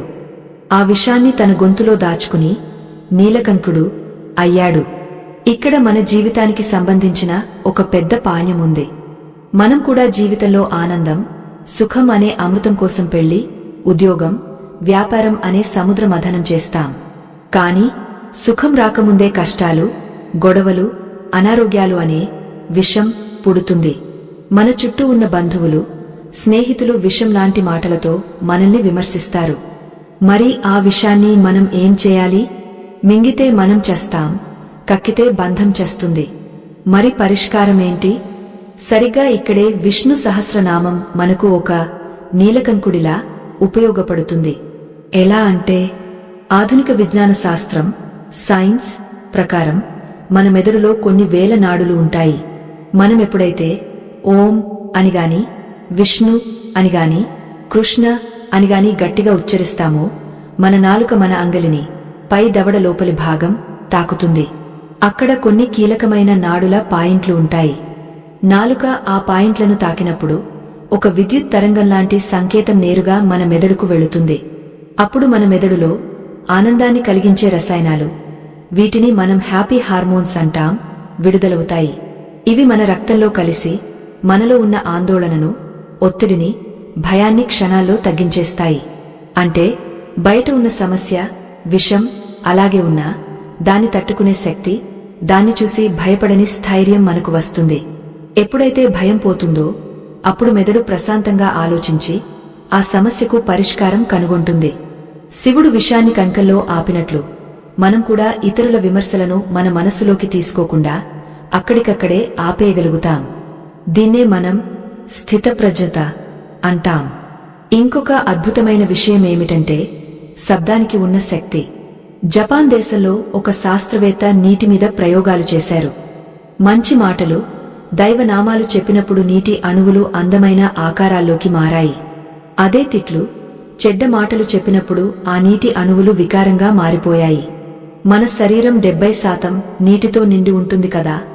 మరి మనం రోజు ఉదయాన్నే ఈ విష్ణు సహస్రనామ స్తోత్రాన్ని వింటే ఆ పవిత్రమైన శబ్ద తరంగాలు మన శరీరంలోని నీటిని, రక్తాన్ని ఎంత పవిత్రంగా మారుస్తాయి. మన కణాలన్నీ, సెల్స్ పాజిటివ్ ఎనర్జీతో నిండిపోతాయి.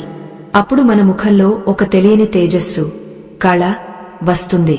ఆ తేజస్సును చూసి శత్రువులు కూడా మన దగ్గరకు రావడానికి భయపడతారు. వీడి ముఖంలో ఏదో పవర్ ఉందిరా బాబూ, వీడి జోలికి వెళ్ళొద్దు అని వెనక్కి తగ్గుతారు. ఇప్పుడు మనం సహస్రనామంలోని ఒక ప్రత్యేకమైన అవతారం గురించి, ఒక శక్తివంతమైన నామం గురించి చెప్పుకుందాం. అదే నారసింహ వపున్హ శ్రీమాన్ కేశవః పురుషోత్తమః. ఎందుకు భీష్ముడు ప్రత్యేకంగా నరసింహస్వామిని ప్రస్తావించాడు?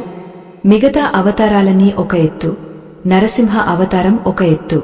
ఎందుకంటే రాముడు, కృష్ణుడు పుట్టడానికి 9 నెలలు సమయం పట్టింది. కాని నరసింహస్వామి అలా కాదు. ప్రహ్లాదుడు పిలిచిన ఆ మరుక్షణం స్తంభాన్ని బద్దలు కొట్టుకుని వచ్చాడు. దీని అర్థమేంటి? ఆపదలో ఉన్నప్పుడు ఆలోచించడానికి సమయముండదు, రక్షణ తక్షణం కావాలి. ఇమ్మీడియట్ ప్రొటెక్షన్ కావాలంటే నరసింహ నామమే శరణ్యం. మీకు ఎవరైనా శత్రువులు ఉన్నా, లేదా మీకు ఏదైనా హఠాత్తుగా ఆపద వచ్చినా, యాక్సిడెంట్లు, అనారోగ్యాలు, వెంటనే ఓం నారసింహాయ నమః అని స్మరించండి. లేదా విష్ణు సహస్రనామంలో ఈ శ్లోకం వచ్చేటప్పుడు గట్టిగా నమస్కారం చేసుకోండి. ఆ ఉగ్ర నరసింహుడు మీ శత్రువుల పాలిట యముడిలా, మీ పాలిట కాపలాదారుడిలా నిలబడతాడు. అలాగే అనిర్దేశ్య వపున్హ అనే ఒక నామముంది. అంటే ఇలా ఉంటాడు అని చెప్పడానికి వీలులేని రూపం కలవాడు. దేవుడు ఏ రూపంలోనైనా వచ్చి రక్షిస్తాడు. ఒక స్నేహితుడి రూపంలో రావచ్చు, ఒక డాక్టర్ రూపంలో రావచ్చు, లేదా ఒక పుస్తకం రూపంలో రావచ్చు, చివరికి ఒక చిన్న కుక్క పిల్ల రూపంలో వచ్చి కూడా మిమ్మల్ని ప్రమాదం నుండి తప్పించవచ్చు. మనం చేయాల్సిందల్లా ఆ నామాన్ని నమ్మడమే. ఇప్పుడు మనం స్తోత్రంలోని మరొక కీలకమైన భాగానికి వెళ్దాం. అదే అమృతానంద నామాలు. భీష్ముడు కొన్ని నామాలను ఎంత తెలివిగా కూర్చాడంటే అవి చదువుతుంటేనే మనకు ఆనందం కలుగుతుంది. ఆనందో ఆనంద స్వరూపుడు, నందనో ఆనందాన్ని ఇచ్చేవాడు, నందహ అందరినీ సంతోషపెట్టేవాడు. జీవితంలో చాలామందికి అన్నీ ఉంటాయి. డబ్బు ఉంటుంది, ఇల్లు ఉంటుంది, కాని సంతోషం ఉండదు. ఏదో తెలియని వెలితి, డిప్రెషన్. అటువంటి వారు ఈ ఆనందో నందనో నందహ అనే నామాలను 10 సార్లు జపిస్తే వారి మనసులోని చీకటి తొలగిపోయి కారణం లేకుండానే సంతోషం కలుగుతుంది. సరే, ఇంత శక్తివంతమైన ఈ స్తోత్రాన్ని విన్న తర్వాత మనకు కొన్ని సందేహాలు రావచ్చు. మరి ఈ కలియుగంలో ఇంత నిష్ఠగా ఉండడం మా వల్ల అవుతుందా? మేము తప్పులు చేస్తూ ఉంటాం కదా, మా తప్పులను దేవుడు క్షమిస్తాడా? దీనికి సమాధానం ఈ స్తోత్రంలోని సువ్రతః అనే నామంలో ఉంది. సువ్రతః అంటే మంచి వ్రతం కలవాడు అని అర్థం. కాని దీనికి వ్యాసులవారు ఒక అద్భుతమైన అర్థం చెప్పారు. ఎవరైతే తన దగ్గరకు వస్తారో వారి తప్పులను లెక్కపెట్టకపోవడమే దేవుడి వ్రతం అట. ఆహా, ఎంత గొప్ప మాటో కదా. మనం 100 తప్పులు చేసి ఉండొచ్చు, కాని ఒక్కసారి పశ్చాత్తాపంతో కృష్ణ, తెలియక చేశాను, నన్ను కాపాడు అని అడిగితే ఆయన మన పాత చిట్టా రికార్డ్స్ మొత్తం చించేస్తాడు. వాల్మీకి రామాయణంలో విభీషణుడి శరణాగతి ఘట్టం ఇందుకు నిదర్శనం. విభీషణుడు రావణుడి తమ్ముడు, రాక్షసుడు, శత్రువు వైపువాడు. అతను రాముడిని నమ్ముకుని వచ్చినప్పుడు సుగ్రీవుడు, జాంబవంతుడు అందరూ అడ్డుకున్నారు. వీడు నమ్మదగ్గవాడు కాదు, గూజచారి అయి ఉంటాడు, చంపేద్దాం అన్నారు. కాని రాముడు ఏమన్నాడో తెలుసా? వీడు రాక్షసుడైనా సరే, నా శత్రువైనా సరే, రామ నువ్వే దిక్కు అని నా దగ్గరకు వచ్చాడు, కాబట్టి వాడిని కాపాడడం నా ధర్మం. ఒకవేళ సాక్షాత్తు రావణుడే వచ్చి నా కాళ్లు పట్టుకున్నా నేను వాడిని క్షమిస్తాను అన్నాడు. ఇదే అభయహస్తం అంటే. విష్ణు సహస్రనామం మనకు ఇచ్చే భరోసా ఇదే. నువ్వు ఎంత పాపాత్ముడివైనా పర్లేదు, ఈ నామాన్ని ఆశ్రయించు, నువ్వు పునీతుడివి అవుతావు అని చెబుతోంది. ఇక్కడ మనం ఇంకో విషయాన్ని గమనించాలి. ఈ స్తోత్రంలో ఆదిత్యః అనే నామముంది. ఆదిత్యుడు అంటే సూర్యుడు.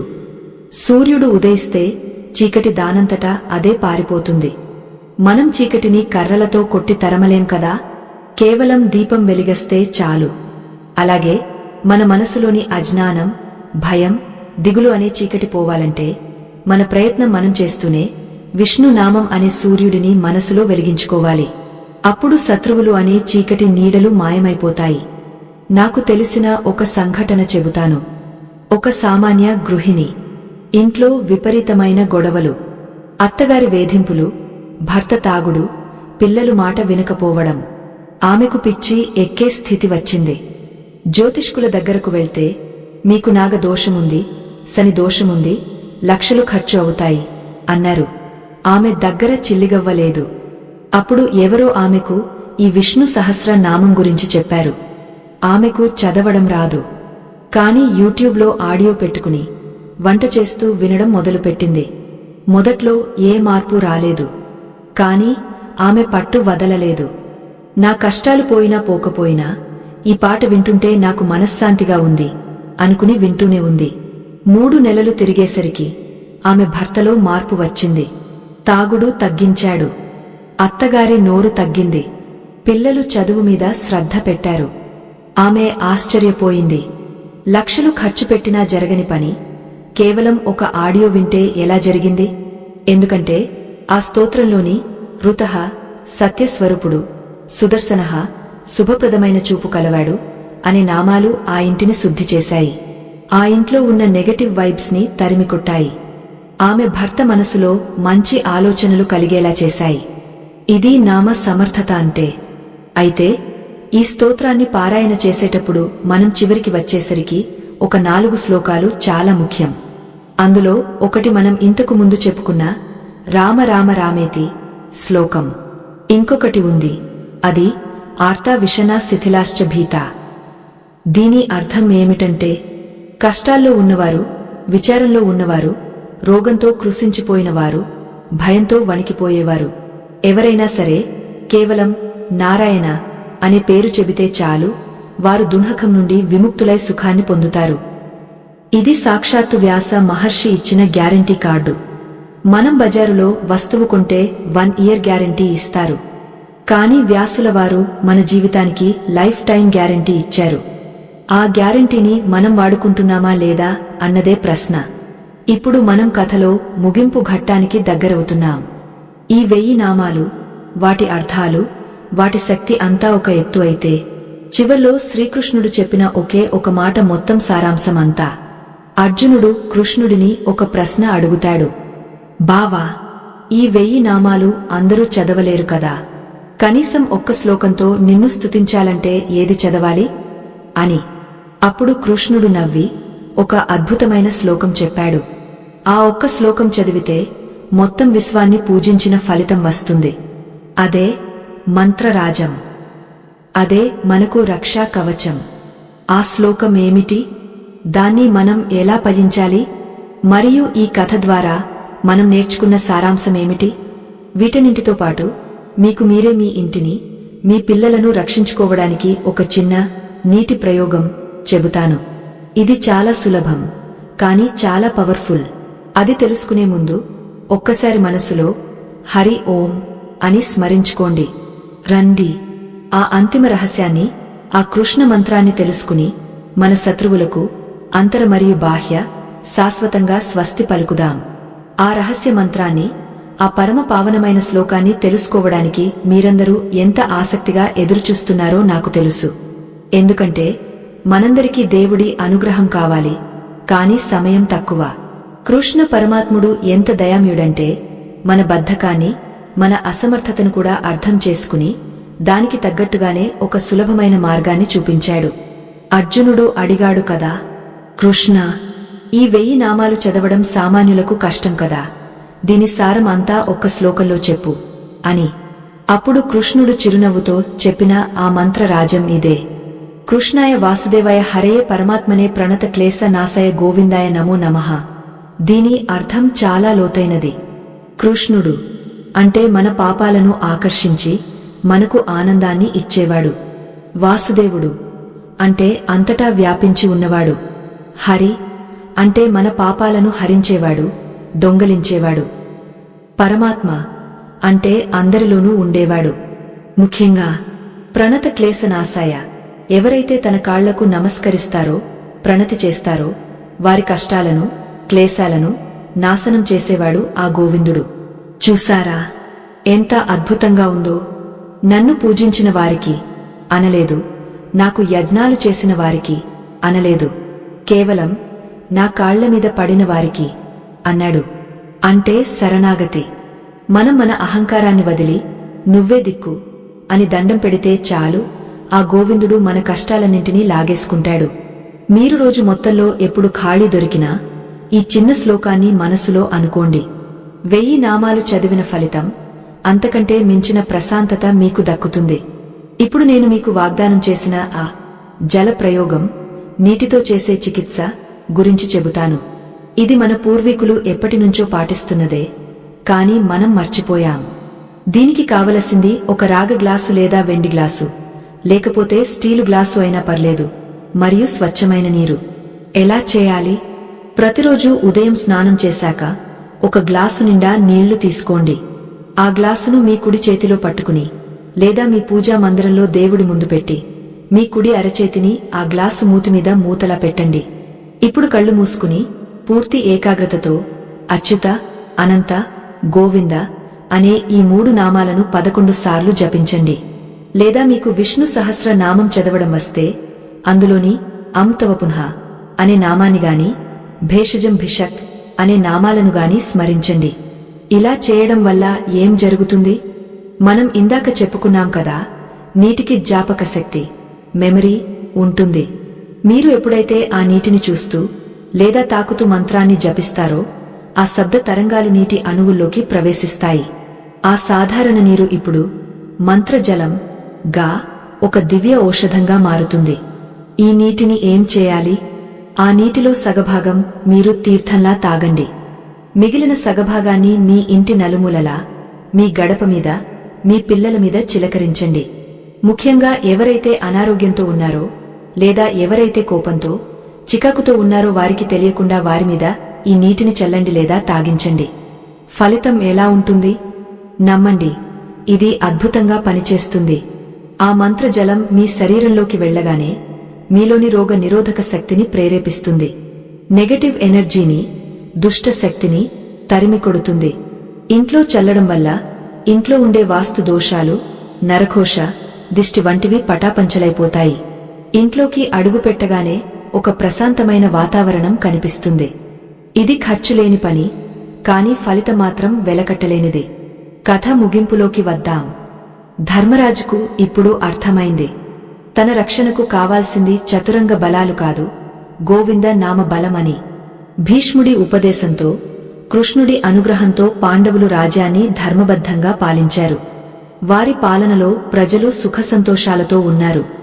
ఎక్కడా కరువు లేదు, దొంగల భయం లేదు, అకాల మరణాలు లేవు.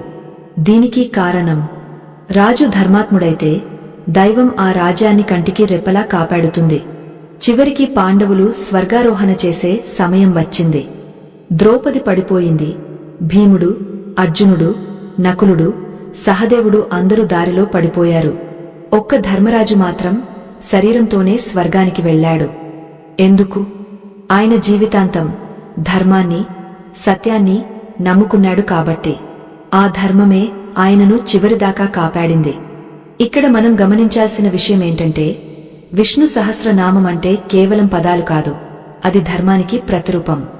సారాంశం: ఈ సుదీర్ఘమైన ప్రయాణంలో కురుక్షేత్రం నుండి మన వంటింటి దాకా, భీష్ముడి నుండి మన దాకా ప్రయాణించిన ఈ కథ ద్వారా మనం నేర్చుకోవలసిన, ఆచరించవలసిన ముఖ్యమైన విషయాలు ఏంటి? 1. ద్వేషాన్ని జయించండి. మీ శత్రువులను చూసి భయపడకండి, వారిని ద్వేషించకండి. ద్వేషం అనేది చేతిలో మండుతున్న నిప్పు లాంటిది. అది ఎదుటివాడిని కాల్చుతుందో లేదో తెలియదు కాని పట్టుకున్న మన చేతిని మాత్రం ఖచ్చితంగా కాల్చేస్తుంది. మీ శత్రువును దేవుడికి వదిలేయండి. కృష్ణ, వీడు నన్ను బాధిస్తున్నాడు, వీడి సంగతి నువ్వే చూసుకో. వీడికి మంచి బుద్ధిని ఇస్తావో శిక్షను ఇస్తావో నీ ఇష్టం అని వదిలేయండి. మీరు ప్రశాంతంగా ఉండండి. 2. రక్షణ కవచం వేసుకోండి. రోజూ స్నానం చేసి బట్టలు వేసుకున్నట్లే మనసుకు కూడా రక్షణ కవచం కావాలి. అదే విష్ణు సహస్రనామం. పొద్దున్నే లేవగానే లేదా రాత్రి పడుకునే ముందు ఒక్క 10 నిమిషాలు ఈ స్తోత్రాన్ని వినండి. అది మీ చుట్టూ అదృశ్య గోడను కడుతుంది. ఏ గ్రహ దోషాలు, ఏలినాటి శని మిమ్మల్ని ఏమీ చేయలేవు. 3. నాలుకకు పని చెప్పండి. ఊసుపోక కబుర్లు, పక్కింటివారి గోలలు, రాజకీయ చర్చలు, వీటి వల్ల వచ్చేది శూన్యం. కాని ఆ సమయంలో ఒక్కసారి నారాయణ అంటే వచ్చేది పుణ్యం, పోయేది పాపం. వంట చేస్తున్నా, బట్టలు ఉతుకుతున్నా, ప్రయాణం చేస్తున్నా మీ నాలుక ఏదో ఒక నామాన్ని రామ, కృష్ణ, గోవింద, శివ జపిస్తూనే ఉండాలి. 4. నమ్మకం. మందు వేసుకునేటప్పుడు ఇది పనిచేస్తుందా అనే అనుమానంతో వేసుకోం కదా, డాక్టర్ని నమ్మి వేసుకుంటాం. అలాగే దేవుడిని కూడా నమ్మండి. నాకే ఎందుకు ఈ కష్టాలు అని అడగకండి. ఈ కష్టం వెనుక ఏదో మంచిదాగా ఉంటుంది. దేవుడు నన్ను పరీక్షిస్తున్నాడు, ఆయనే గట్టెక్కిస్తాడు అని నమ్మండి. ఆ నమ్మకమే మీ బలం. చివరిగా ఒక మాట, మనం ఎప్పుడూ ఒంటరి వాళ్లం కాదు. మన వెనుక, మన ముందు, మన పైన, మన లోపల ఆ శ్రీమన్నారాయణుడు ఉన్నాడు.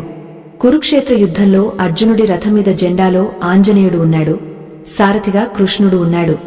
అందుకే అర్జునుడు గెలిచాడు. మన జీవితం అనే రథానికి కూడా ఆ కృష్ణుడిని సారథిగా చేసుకుందాం.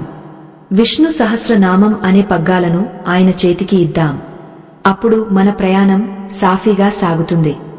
గమ్యం మోక్షం సులభంగా దొరుకుతుంది. ప్రేక్షక మహాశయులారా, ఇంతటి మహత్తరమైన విషయాన్ని ఆ భీష్మ పితామహుడు అందించిన జ్ఞాన ప్రసాదాన్ని మీ దాకా తీసుకురావడానికి మేము చిన్న ప్రయత్నం చేశాం. ఈ కథ మీకు నచ్చిందా? మీ మనసులో ఏదైనా మార్పు వచ్చిందా? ఒక్కసారి కళ్ళు మూసుకుని ఆ కురుక్షేత్ర దృశ్యాన్ని, ఆ కృష్ణుడి రూపాన్ని తలచుకోండి. మీ కళ్లలో నీళ్లు తిరుగుతున్నాయా? అయితే మా ప్రయత్నం ఫలించినట్లే. ఈ అద్భుతమైన జ్ఞాన యజ్ఞంలో మీరు కూడా సమిధలు వేయండి. మా ఈ ఛానల్ ద్వారా ఇలాంటి ఎన్నో మంచి విషయాలను, పురాణగాథలను, ధర్మ సూక్ష్మాలను మీకు అందించడానికి మా బృందం అహర్నిశలు శ్రమిస్తోంది. మా ఈ కృషిని మీరు మెచ్చుకుంటే మా ఛానల్ నిలబడడానికి, మరింత మందికి ఈ ధర్మాన్ని చేరవేయడానికి మీ వంతు సహాయం చేయండి. యూట్యూబ్లో ఉండే సూపర్ థాంక్స్ బటన్ ద్వారా గాని, జాయిన్ బటన్ ద్వారా మెంబర్షిప్ తీసుకుని గాని, లేదా కింద కనిపించే స్కానర్ ద్వారా గాని మీరు ఇచ్చే చిన్న కానుక మాకు ఎంతో పెద్ద బలం. అది 10 రూపాయలైనా సరే, మీ ప్రేమతో ఇస్తే అది మాకు 1 కోటి రూపాయలతో సమానం. మీరు ఇచ్చే ఆ విరాళం ధర్మ ప్రచారానికి ఉపయోగపడుతుంది. మన సనాతన ధర్మాన్ని కాపాడుకోవడంలో మీరు కూడా భాగస్వాములు అయినందుకు ఆ భగవంతుడి ఆశీస్సులు మీకు తప్పక లభిస్తాయి. ఎందుకంటే మంచిని వినడమే కాదు, మంచిని పంచడం, మంచిని పోషించడం కూడా దైవ కార్యమే. సర్వే జనాః సుఖినో భవంతు, సమస్త సన్మంగళాని భవంతు, లోకా సమస్తాః సుఖినో భవంతు. ఆ శ్రీమన్నారాయణుడి కృపా కటాక్షాలు మీ మీద, మీ కుటుంబం మీద సదా ఉండుగా కాని మనసారా కోరుకుంటూ స్వస్తి.